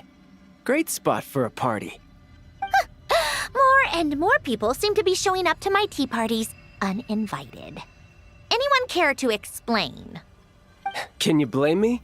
I saw Columbina leading Capitano somewhere, and I had to see what that was about. I had simply asked Columbina where I might find Arlecchino.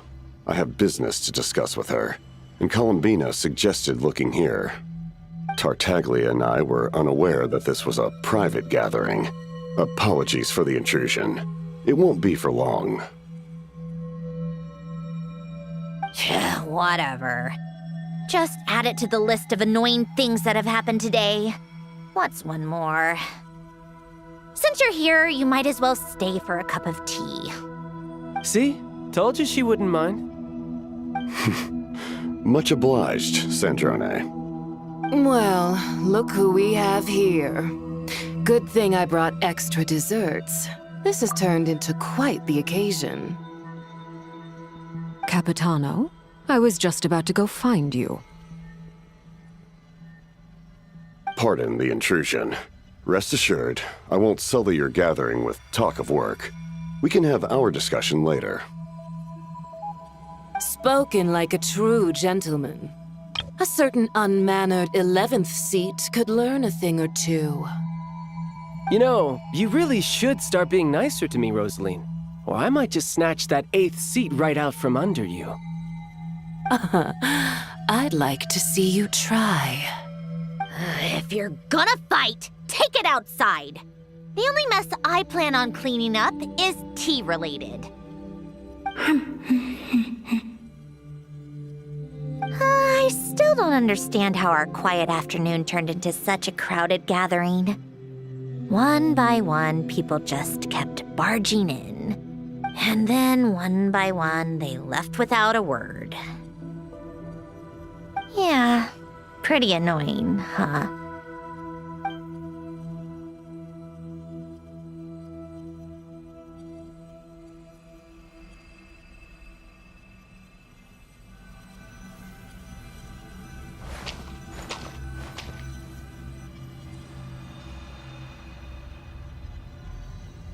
Of all my days with the Fatui, the times I spent with you, Arlecchino, and Rosaline, they were my favorite.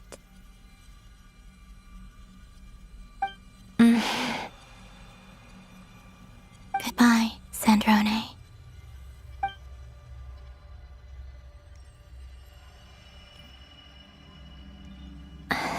Don't go, Columbina. We should have just said that. Why didn't we?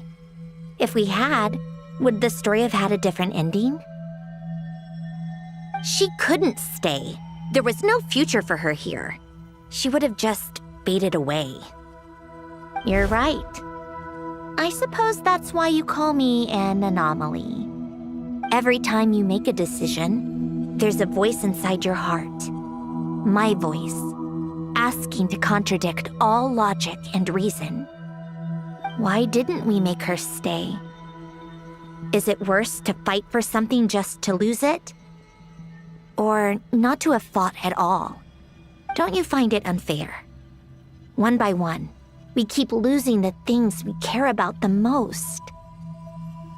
But in the end, whether I want to fight for something or cry over all we've lost, you just push it down and pretend not to hear.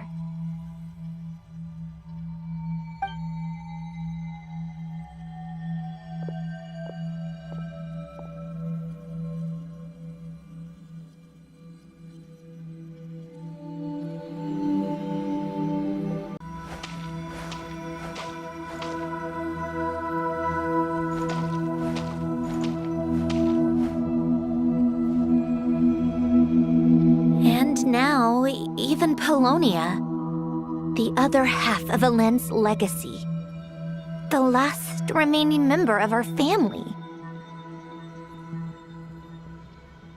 Even Polonia is no longer with us. I did everything I could. But it's just like Alen always said. Polonia was one of a kind. There was no replicating what he managed to create. Don't you feel like our connection to the past is fading bit by bit? Like, even the things we have left are slowly slipping away. I suppose. But you can't move through life without having to say goodbye. And even as we experience loss, there are always new things to be gained. Ever so logical. What's your take, then? It feels like the more I care about something, the faster the world takes it away.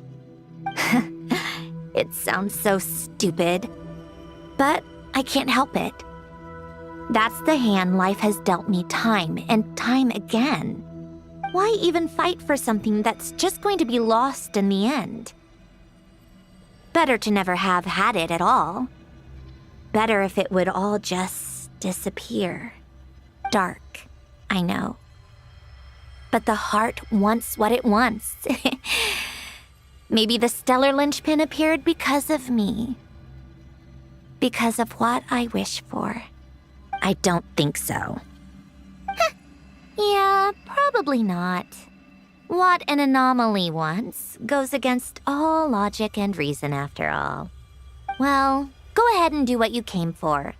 You're here to resolve the anomaly, aren't you?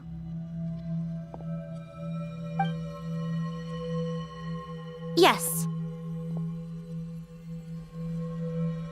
What's it gonna be?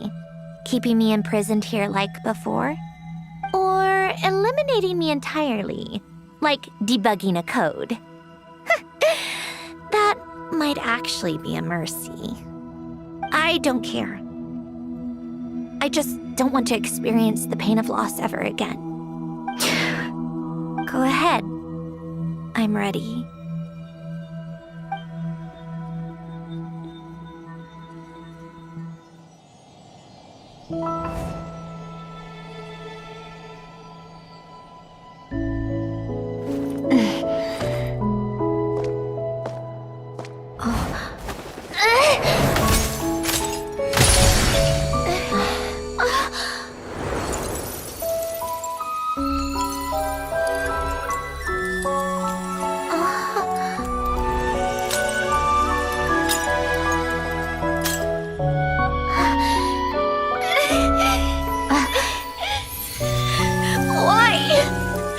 Why do we keep losing everything we care about? I know it hurts, but that's life. I wish... I know. I've always known. Because we've been one all along.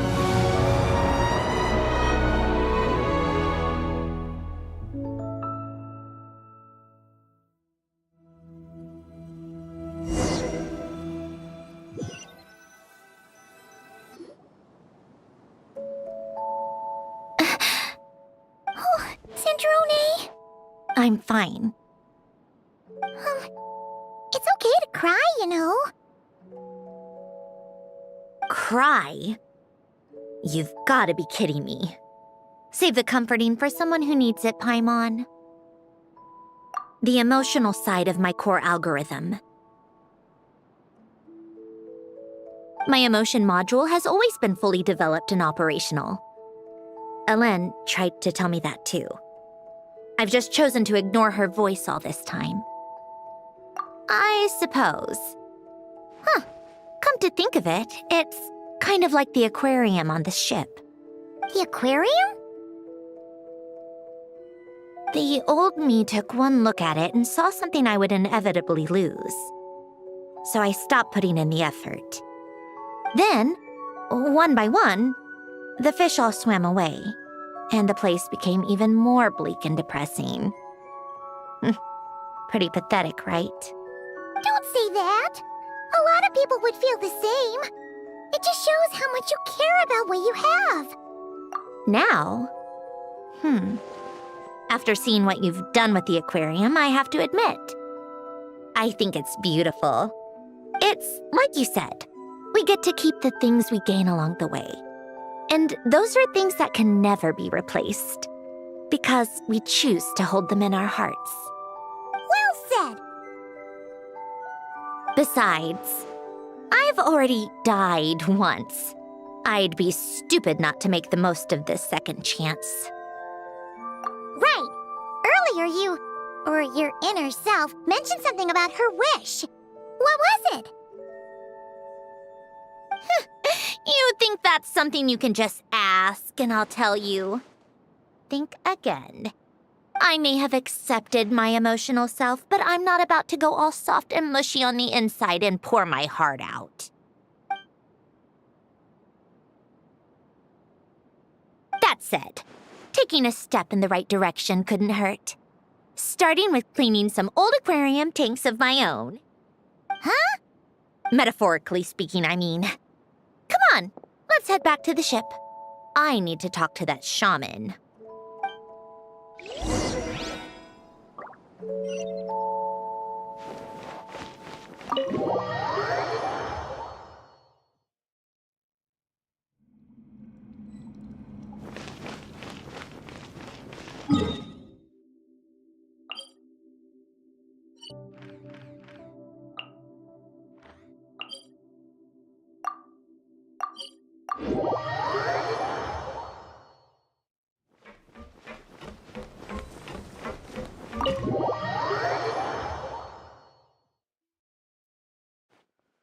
Huh? Resentful lost souls? You couldn't get comfortable sleeping near the Opera Epicles, right? Well, I bet that's why. The Fountain of Lucine is where all the water in Fontaine gathers. So that's where the emotions within the water converge as well. Hold on. If it's souls we're dealing with, feeling uncomfortable should have been just the beginning. I should have been able to hear their voices or something. And under normal circumstances, I'm sure someone of your talents would have. The problem is, these souls are no longer complete. Remind me how they ended up like that again? You mentioned something about them being split apart? Yes, it's called soul severing. Renee of the Narcitzenkreuz Ordo came up with it. After learning of Fontaine's impending doom, Renee thought if he could find a means for the soul to live on in perpetuity, it might ensure the world's salvation. Soul severing was the first step of his research. Unfortunately, his theory of the four orthants was imperfect at the time, and a failure along the way caused his physical form to dissipate. Jakob, another member of the Narcitzenkreuz Ordo, sought to carry on Renee's legacy and restore his physical form. He even used some of the people who stood in his way as test subjects for his research. By severing their souls? Yes. After Renee successfully awakened, the two continued their research, and all the severed souls ended up merging into Renee's consciousness. After you saved Fontaine by turning Fontainians into true humans, these souls returned to the ley lines. But the souls severed before Renee awakened had nowhere to go, doomed to forever wander the waters of Fontaine as listless spirits. Almost as if they exist outside the bounds of this world. Unrecognized by the ley lines or fate. No wonder I couldn't sense them.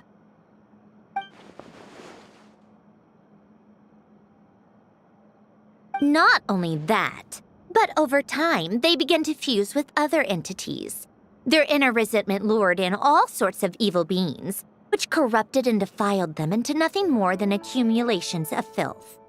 But the full transformation must have been recent. Otherwise, the Udex surely would have noticed. Wait, no, he must know already. That would explain the underwater melazine patrols. No wonder I kept running into officers from the Mara Chaussee Phantom earlier. In that case, let's go find neuvillette and we can sort it out together. No, not just yet. Why not? For one, the diplomatic castle alone would be a nightmare. Even though I haven't reported back to Snezhnaya yet, I'm not planning to leave the Fatui anytime soon. Besides, with me here, success is a done deal. Involving other people would just complicate things. All I need is for Miss Citlali to help pinpoint the location of this monstrosity. Think you can do it? With my eyes closed. This is what I do. I'm a lot better at it than manning a desk, at least. But, how exactly do you plan on resolving this soul stuff? Even to me, there's no obvious answer. Seems pretty complicated, all things considered. Just trust me. I have the perfect solution. Oh, all right. If you're that confident, we'll follow your lead. Why the sudden interest in helping Fontaine with this, Sandrone? You never knew Renee and the others, right? No, I didn't. And you're right. This problem has nothing to do with me. I wouldn't get within 10 feet of the Nartsitzenkreuz Ordo or its members. But in his later years, Elen told me he regretted not helping his best friend when he needed it the most.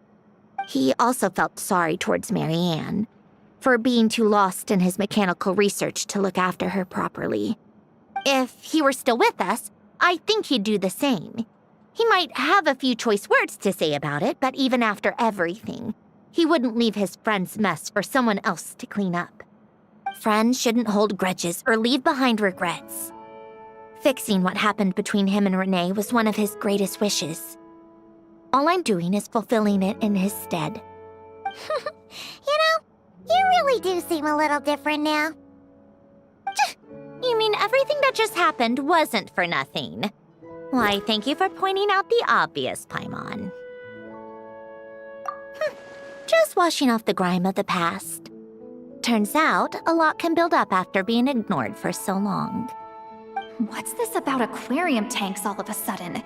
They go off on some grand adventure and what? Now they have their own private code? Stupid. All right then, Citlali. Tracking this thing down is up to you. Huh? Oh, right. No problem. You got this, Granny Eatsley! You! Come with me to Hotel de Boer for a drink. Right now. Why? Because I said so! Miss Guillotin, I'll report back on the location tomorrow morning. Just need a drink or two first to bolster me up. Well, don't let me keep you. All right, you. Time to go. I've got scores that need settling. Huh?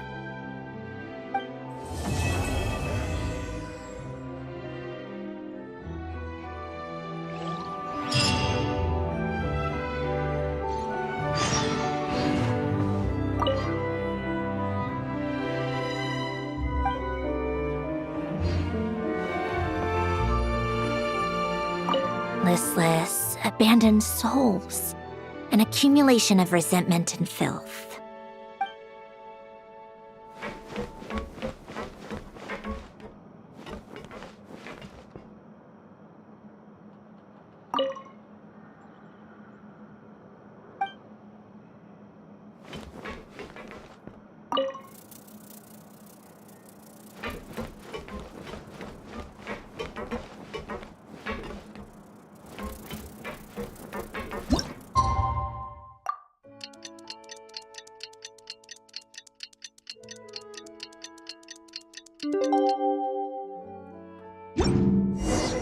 Time to meet up with Sandrone! Wonder if Citlali was able to pinpoint the location. Well, we should know soon. Let's just hope it all works out.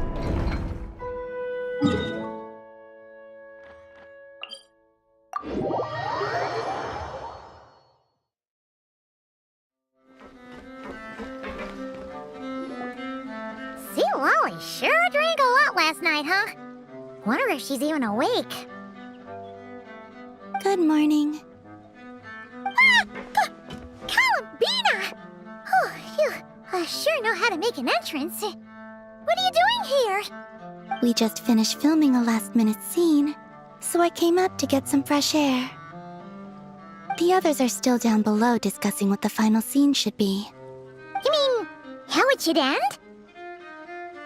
Yes, they're torn between whether the heroine should reunite with her old friend or not. Ah, because the whole point is that she came to her friend's homeland to search for her, right? Oh, Paimon almost forgot the plot! Yes. Director Furina and Miss Chiori think a tragic ending where the two never meet would be more poignant. But Director Xavier thinks having the two reunite would make for a more touching and heartwarming ending. Me? I'm not sure. On a personal level, of course I want to see her again. Of course I want to experience that moment where we reunite, even if it's just for the cameras. But that means an actor would have to take her place, and that makes me feel... Oh. Huh? Yeah, don't look so worried. Making a film is supposed to be fun. Besides, it's all gonna work out. You can trust Paimon on that. Work out? How? Well, you know. Yep, exactly. Okay, I trust you. I'll just focus on having fun for now. Well, well, look who we have here. Traveler and Paimon. Oh, the lighting specialist and clapper loader that never were. Yeah. We kinda went AWOL, didn't we? Sorry about that. Seriously, don't worry about it. Everything's going smoothly on our end, so just do what you need to do. You seem to be in better spirits now, Miss Columbina. I apologize if our earlier discussion put you on the spot. It's okay. I'm fine now. The Traveler and Paimon talked me through it. So, what are your thoughts on the ending then? Should we have them reunite or not? We should tie everything up in bows. Huh?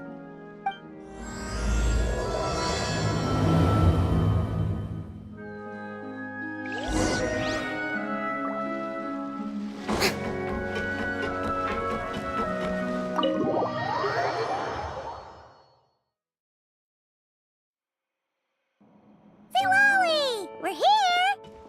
Oh, right on time. Well, yeah. We weren't the ones who drank our weight in alcohol yesterday. What? Are you suggesting Granny can't handle her liquor?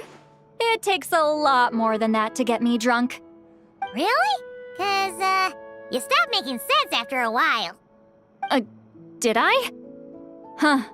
News to me. I didn't say anything too crazy, I hope. Let's see.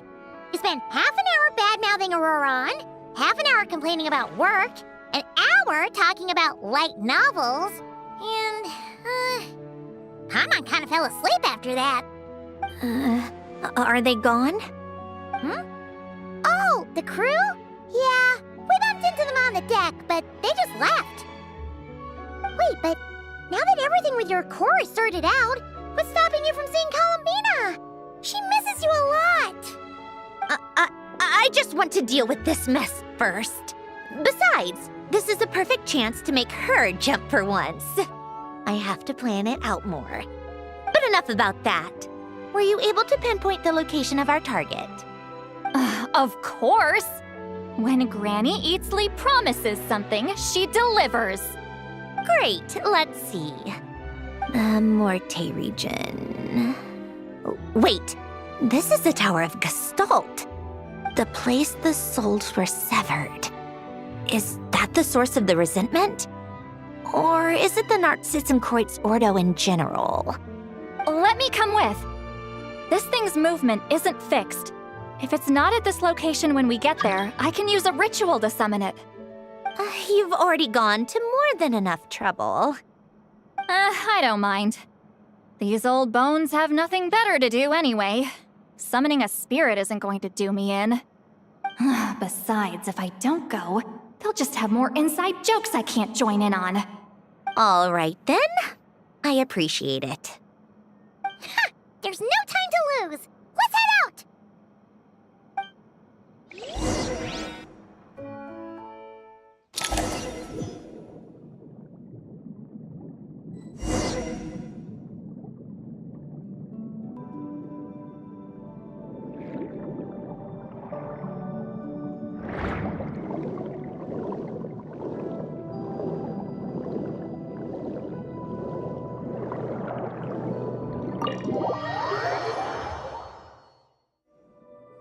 Huh, no sign of it so far. Should I start the summoning ritual? Let's drain the water from this floor of the tower first. It'll make it easier to move around. Wait, we can do that? Of course. Alan and Renee both saw the future that awaited Fontaine and even shared a few methods for waterproofing buildings. The principle behind it is... not important. Just unlock the mechanisms in the order I tell you.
Ready?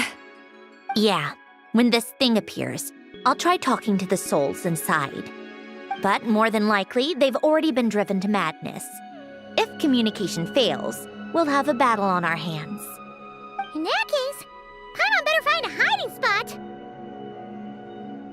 If a fight does break out, I should be the one to deliver the final blow. Trust me on that. Understood.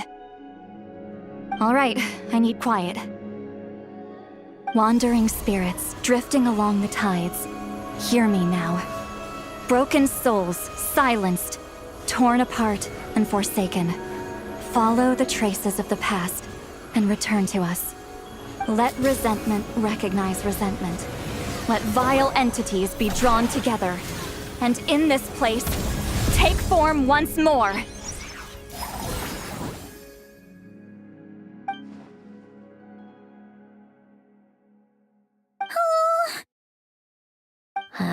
What now?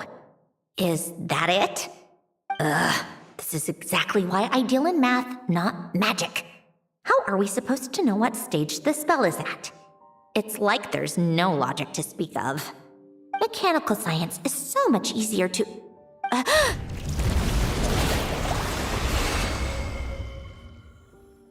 Watch out!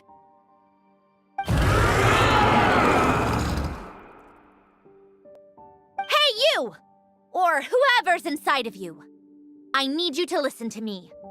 I'm a descendant of Fontaine's Lord Artificer, Alain Guillotin.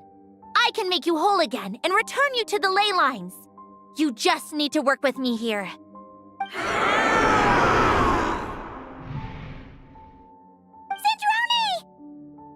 Sandrone! Looks like talking this out is off the table. All right, plan B. Time to blow off some steam.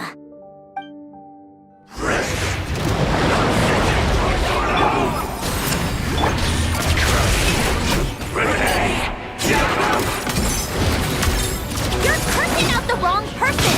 I didn't even know them!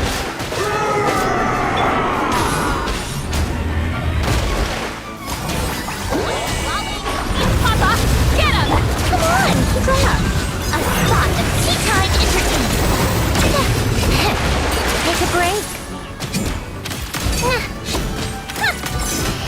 How tiresome. Take this! Thunderclap! Come on, keep up.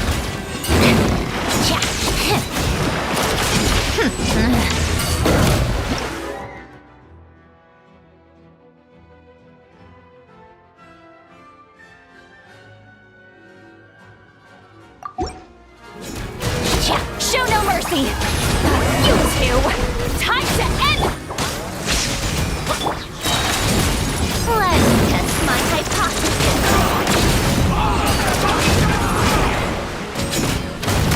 Most of them already did.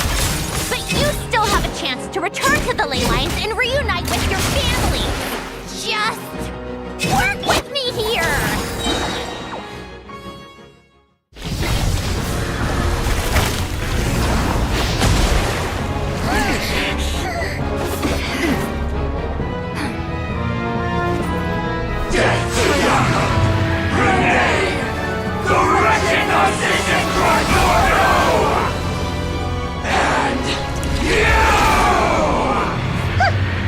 I told you I'm not like them.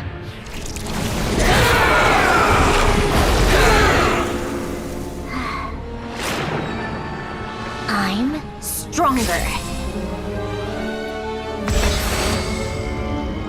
Inverted. World formula. Reversion.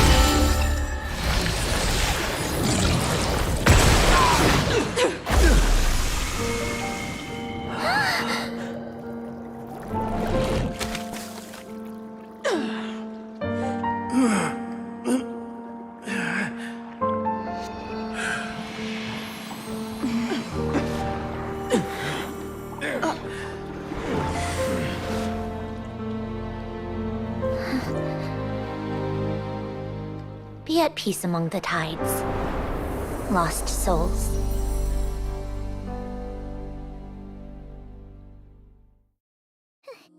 Is it over? Yep, told you it'd be a piece of cake. How did you do that back there? That creature was nothing special. Add a bunch of souls with nowhere to go, a touch of malicious energy, a few impurities, and a whole lot of resentment, and that's what you get. All I did was separate the original souls from the rest of the filth, allowing them to be accepted by the current rules of the world. The principle behind the world formula is divergence. Starting from a point of origin, it deconstructs and reconstructs the possibilities of the world to find certain answers. So, it would follow that reverse calculating the world formula allows us to achieve convergence and restoration instead. Using a numerological array, I was able to do just that. It's similar to the concept of homological reduction in mathematics. I reduced them to the basic fundamental essence of their being without changing their underlying nature. That meant... never mind. Judging by all the blank stares, I'm guessing you don't actually care. I think I finally understand how Outlanders feel when I ramble on about shaman stuff. Point is, it was super impressive! You really are amazing, Sandrone! You're just realizing that now?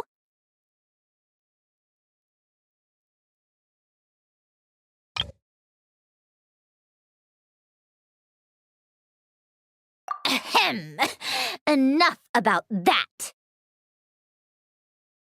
We should get going. I'll go reset the mechanisms inside the tower. See you back on land.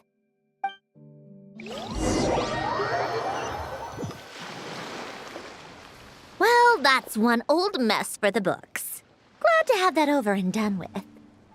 Feels nice to do a good deed every once in a while. You helped everyone out a bunch in Not Cry, too. Kinda seems like like you're just a good person at heart. I wouldn't be so sure. I'll be heading back to the Fatui soon enough. You two are too trusting sometimes. Fine. Just don't say I didn't warn you when it comes back to bite you. Well, where to next? Back to the ship? Yeah, your personal business, the Narcitzenkreuz thing, it's all resolved. That means you can see the people that need seeing now, right, Sandrone? Oh, everyone's gonna be so happy you're back! You wouldn't catch me dead admitting to this before, but... yeah, I really have missed everyone. Columbina's a special case, though. This time, I'm definitely getting her back for all her annoying antics over the years.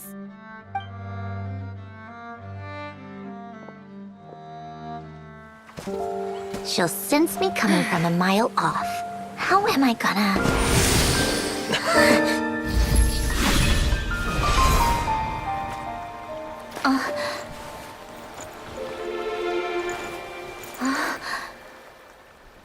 Sandrone? Is it really you? You're back? You didn't tell me. You avoided me. Why?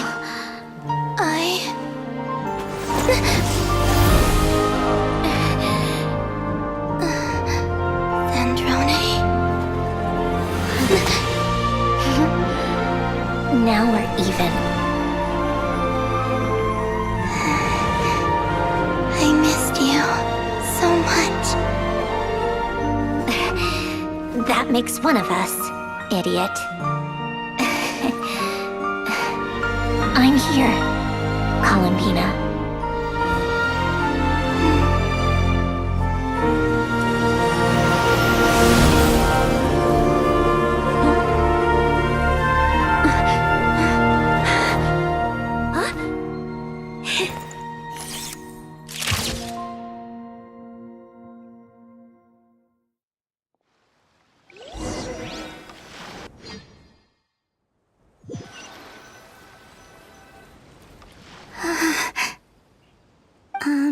Sandrone. Don't ruin the moment. Or I'll start thinking about how you teleported me to a random location after I explicitly told you to stop doing that. And scene! Bravo! Bravo! We got it! This is exactly the ending I was hoping for.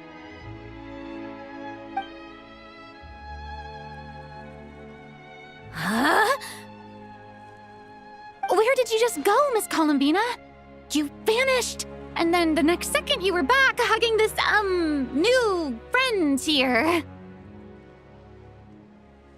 That was all on camera? Yeah. Well, the camera was already rolling and it happened so fast, so yeah. Hold on. This must be... Yep, my best friend.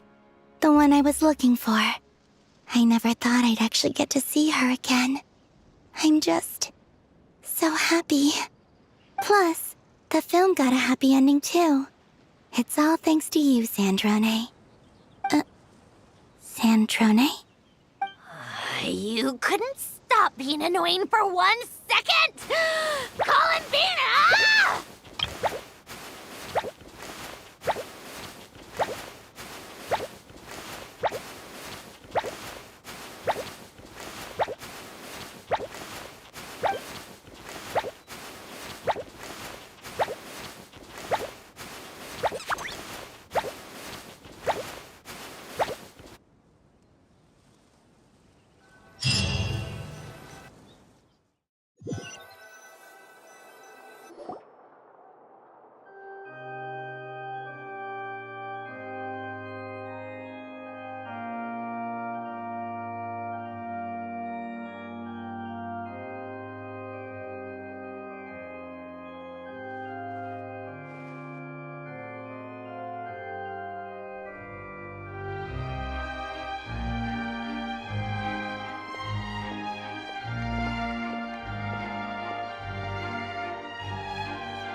As expected.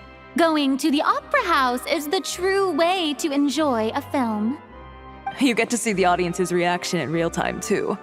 The ending seemed to be received quite well. Paimon can't believe you let us include that in the final cut, Sandrone! You even agreed to help us reshoot a couple of shots.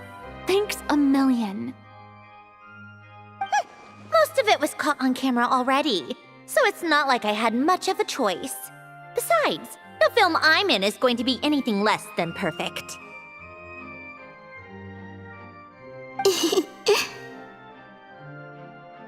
What are you laughing at? Nothing. It was just interesting to see us on screen together. I'm glad this moment is going to be preserved forever.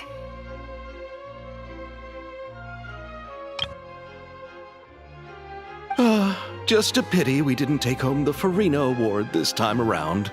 Well, artistic films can rarely compete with commercial ones.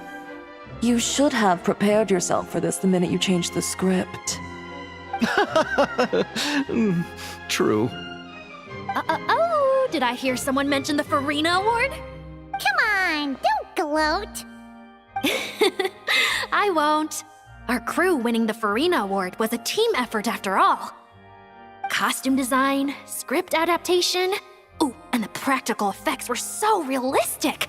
The flames and explosions even made me jump while we were filming. A lot of the effects were based on actual items the Special Patrol confiscated from criminals. Who knew they'd serve another purpose, right? But it turned out amazing! Really brought the thrilling scenes from the novel to life.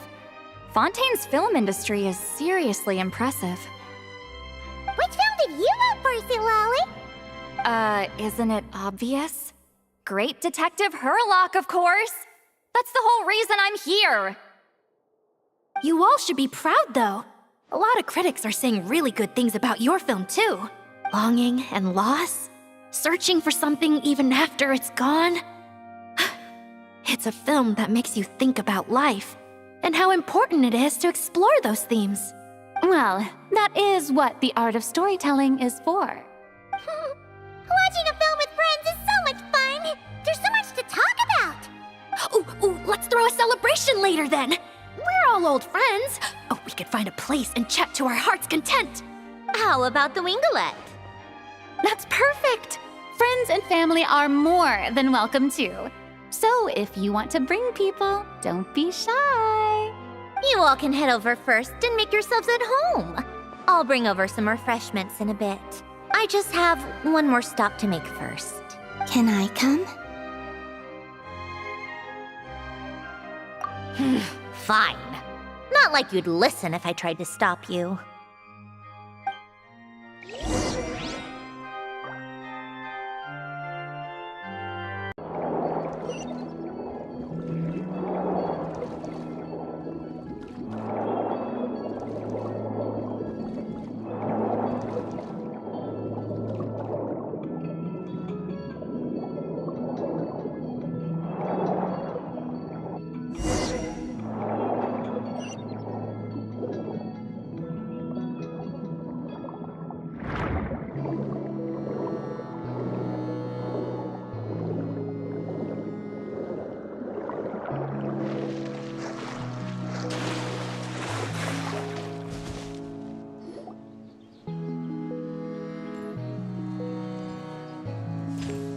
Wait, is this?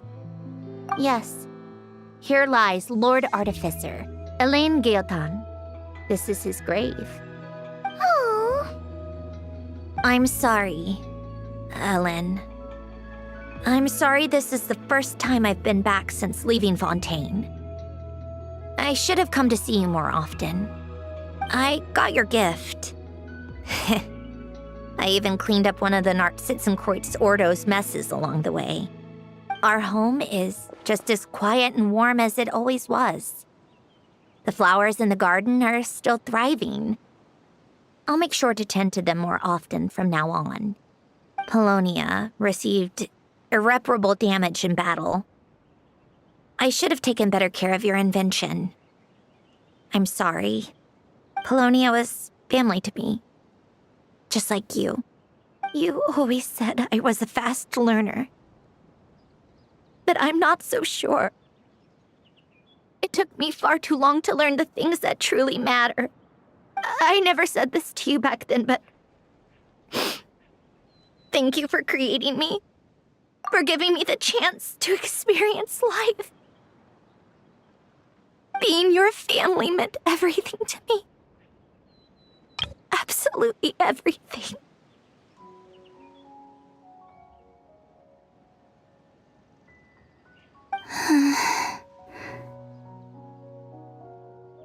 Can I say a few words as well, Sandrone?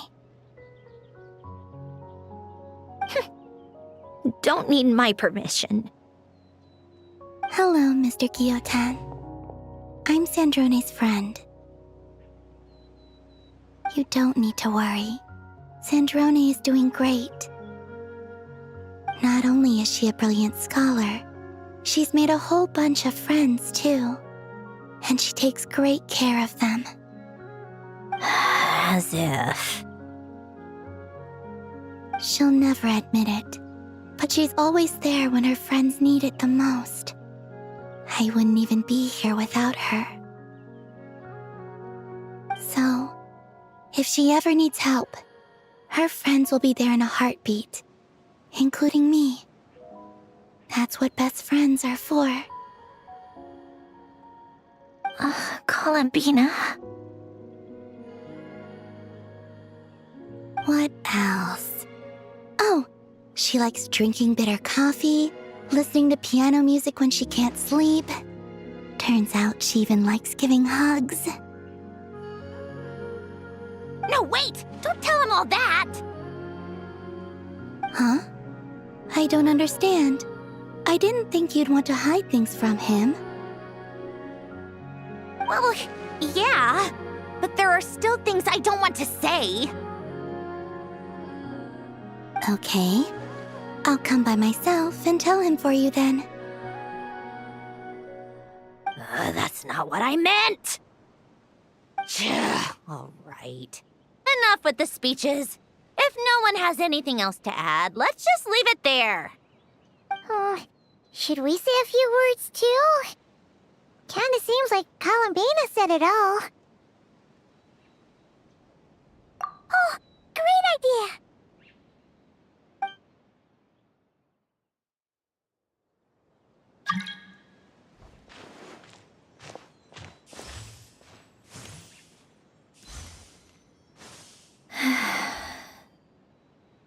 Goodbye, Ellen.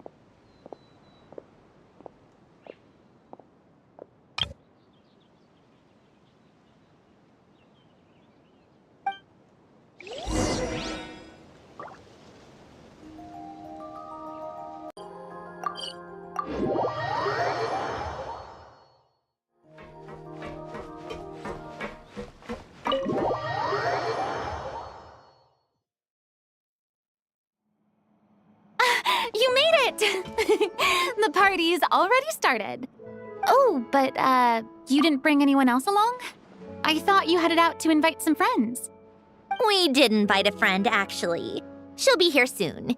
She's even bringing some desserts to have over tea. You should join us later, Miss Furina. I do love a tea party. Then don't mind if I do. This seems like a fun occasion. Let's go talk with everyone. Good idea! We'll introduce you to all our old friends.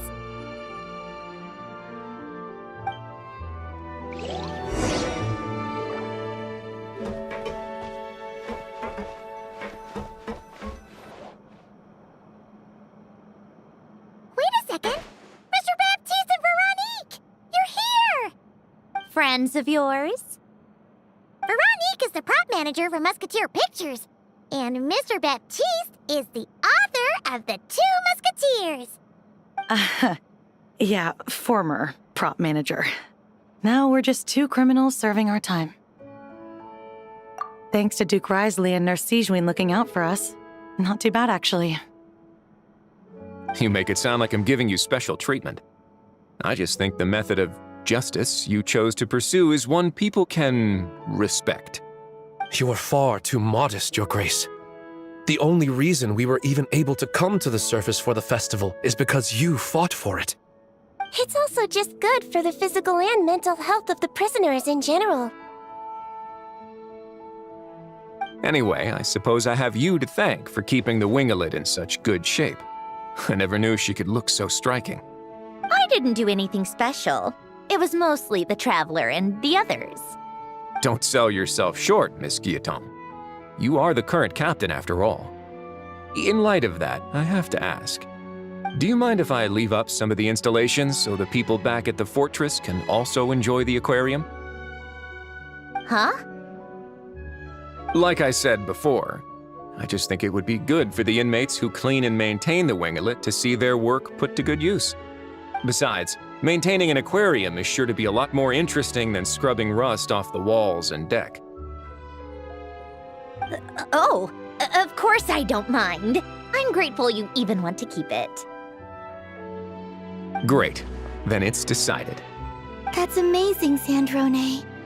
We should go hang out at the Fortress of Meripede later, then. You do know you just invited me to hang out in prison, don't you?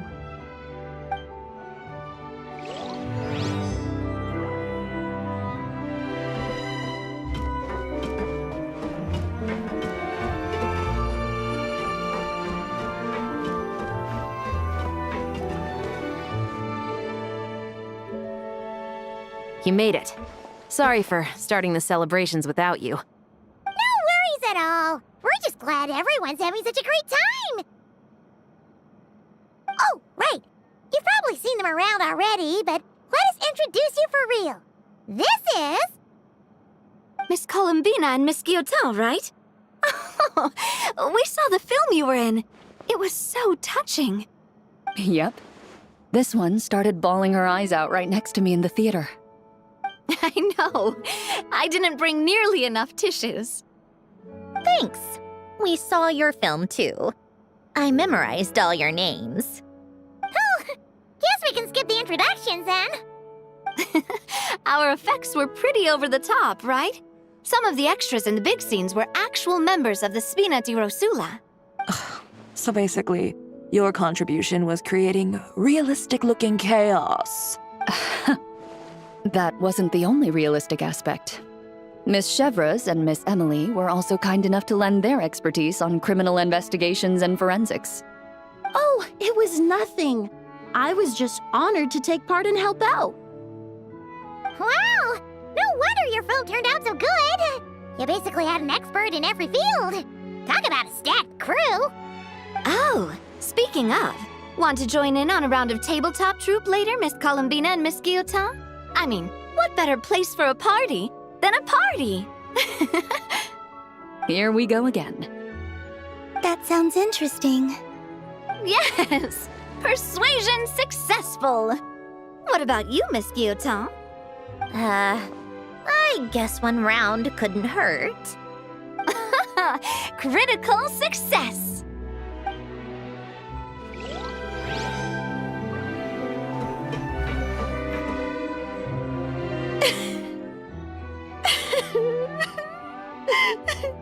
What a dream come true! For once, it all worked out! I can die without regrets! Let's not get too ahead of ourselves, Director Lapine Pauline. What was in that piece of cake you just handed her, Escoffier? Romaritime flowers, eggs, flour, same as all the other pieces. What, you think I tampered with it? Playing a detective in real life now too, are we? Oh, it's so delicious! I'm so happy! My life has peaked!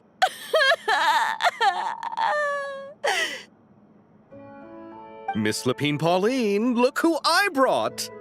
Master! Wait, what happened to your face? Why are you crying? Never mind my face. Here, let me introduce you. This is Miss Charlotte and Miss Escoffier. Things are sounding lively over here. Oh, look who it is! Perfect timing! I was so busy with the shoot, I feel like we barely got to talk. And the elusive Miss Guillotin! It's great to see you! Thank you so much for letting us use the boat free of charge! That was so generous of you! Oh, right. Introductions. This is Miss Charlotte and Miss Escoffier. That's kind of you, but I didn't really do anything. If you want to thank someone, it should be the Duke or the people who keep the boat in such good shape. Right. I'll head over in a bit and do just that. Miss Columbina? Yes? Could I interview you sometime? I'll treat you to some gâteau de bord for the trouble. There's only a limited amount available each day. Oh, but it's an absolute must-try when you're in Fontaine. Oh, sure. Bold of you to use my own cake as a bribe right in front of me. You know what? When else are we all going to be together like this? Come on, everyone! Grab your drinks!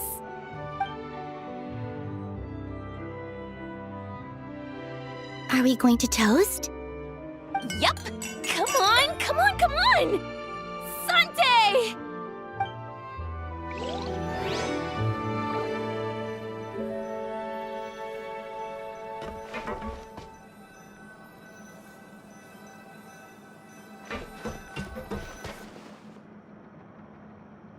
Granny Itzley, you're really not going to let us borrow these cute little stuffed toys for our magic show? First of all, citlali and Eats Papa are Chi-Chi meal. They have inauspicious stars sealed within them, and they're my helpers, not toys. But the Grin Malkin Cat and Boggle Cat box are Linny and Lynette's helpers. And they still make good partners on stage. Agreed. We've never had a Chi-Chi meal pop out of our hats before. It would be quite the surprise. I think the audience would love it. If this was the Masters of the Night Wind, these kids wouldn't have even had the guts to say my name, let alone pester me like this. I'm terrible at dealing with requests like this. Oh, Traveler, quick, save me! You think you're so funny. Lady Sandrone, Lady Columbina. Hello. Don't look at me like that. I don't have any mechanisms for you to break. Don't be fooled by my sister's demeanor, Lady Sandrone. She's just as delighted as the rest of us to have you back. Well, I suppose when I'm not so busy, I could find some time when Arlecchino is around and bring over a few gifts to the House of the Hearth. You're too kind, Lady Sandrone. I'm sure just your visit alone would make Father more than happy. I just need to borrow them for a bit. I'll pull them out of my hat, give them a quick hug, then give them straight back. When did hugging become a part of it? Oh! I could lend you Pear, so you have something to hug in the meantime. He gives really good hugs. I don't need something to hug in the meantime. The issue was never the hugs. How about this? You can have 2 VIP tickets right next to each other. Excellent view. Right next to each other?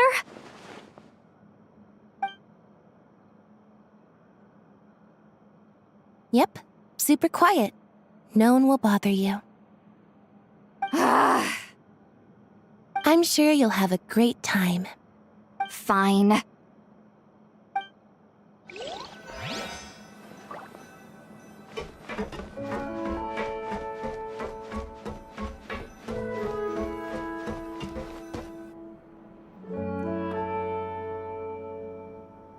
Neuvillette! You came to the celebration too! Yes. I can only hope my presence does not make anyone ill at ease. Who's this? All right! This is Neuvillette, the Eudex of Fontaine. And this is Columbina and Sandrone. Greetings. Hello. These two must be the Fatus and former Fatus related to the recent incident in Nodcry. I read about them in the diplomatic report. The Eudex? Oh, the dragon that cries a lot. Oh, well... Jeez, Columbina. That's your takeaway from all those Fatui meetings? Seriously? Is that truly how I'm portrayed in the Fatui's intelligence? You must put a lot of people in prison then. Well, it would be more accurate to say I pass judgment on their crimes. All trials in Fontaine strive for fairness and justice, so as to avoid imprisoning the innocent. So, only the people who deserve it get sent to prison. Well, deserve is quite a subjective metric, is it not? At the very least, I can promise that in every trial over which I preside, I make every effort to deliver a fair verdict.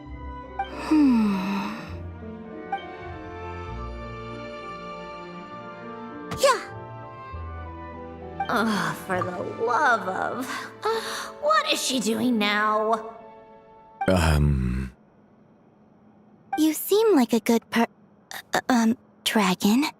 Not the kind that throws people in prison for no reason. I think we can get along just fine. Thank you? Then she punched me because... Oh, sorry, Neuvillette. She thinks that's a sign of friendship. Where does she even pick up weird habits like that? Ah, I see. I believe I have observed people on the streets of Fontaine expressing affection in a similar manner. I suppose I now know what it feels like. Yes, quite, abrupt. You know, these two are surprisingly alike. Oh, looks like Arlecchino's here. Come on, Columbina. Let's go have ourselves a tea party.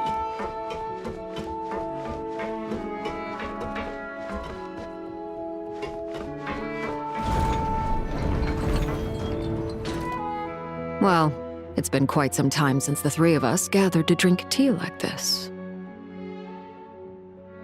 Yes, but your tea is as good as ever, Sandrone. Of course it is. The pastries you brought aren't half bad either, Arlecchino. I'm glad to hear it. Are they to your liking, Miss Furina? If I remember correctly, this particular cake is your favorite. Yes, thank you. The tea and pastries are absolutely delicious. I can't believe I'm casually sipping tea with 3 harbingers. Or are some of them former harbingers? Who knows? Due to diplomatic reasons at the time, our last tea party was rather tense. Wasn't it, Miss Furina? You have my apologies. But this is simply a casual gathering of close friends. So I do hope you can relax and enjoy yourself. Of course! I appreciate the hospitality, in both cases. Next time, let me be the one to treat all of you. I'm sure we'd all be delighted to have you join us more often. The same goes for you two. Of course we should do this again! We've all been through thick and thin together by this point. This is nice, Sandrone. It reminds me of the happy times back in Snezhnaya, when things were so lively. Yeah. To be honest, I never thought these gatherings would feel this lively ever again. Well, I think I speak for all of us when I say we're truly glad you're back, Sandrone. Me too. I've realized that holding on to what matters doesn't just mean protecting what you already have. By reaching out and striving for something new, you can gain much more than you think. No, that certainly doesn't sound like something the old you would say. Well, I'm only going to say it once, so don't get used to it. Who knows? Perhaps your tea parties will only get livelier from here on out. Once you return to the Fatui, we'll have more opportunities to keep in touch in any case. I want to spend more time together too. But I don't want to go back to the Fatui. Well, Notcry isn't too far from Snezhnograd. It shouldn't be hard to find a place where we can all get together. Oh, and then I can sing for you. Or put on some of your favorite music. Just like the old days. Speaking of music, I spotted a mechanical piano below deck. Is it yours, Miss Guillotin? Yes. Reclaimed, I suppose you could say. Why don't you play something for us? Huh? In front of all these people? Yes, why not? You play so well. Yeah, come on! Just a little, please? For the love of... Fine! One piece, and that's it.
Musketeer pictures! Everyone ready? I'm not sure I should be in this one. Of course you should. You might have primarily helped out another crew this time, but you're still a member of Musketeer Pictures. All right, thanks. I'll still stand a bit off to the side, though. Can I be in the picture too? Of course, Miss Veronique. I would have loved to have you in the last one, too, if circumstances had allowed it. Thank you, Director Xavier. Do I really have to be front and center? You're one of the lead actors! Of course you do! Nervous, Sandrone? No! All right, look at the camera! And 3, 2, 1. Musketeer Pictures!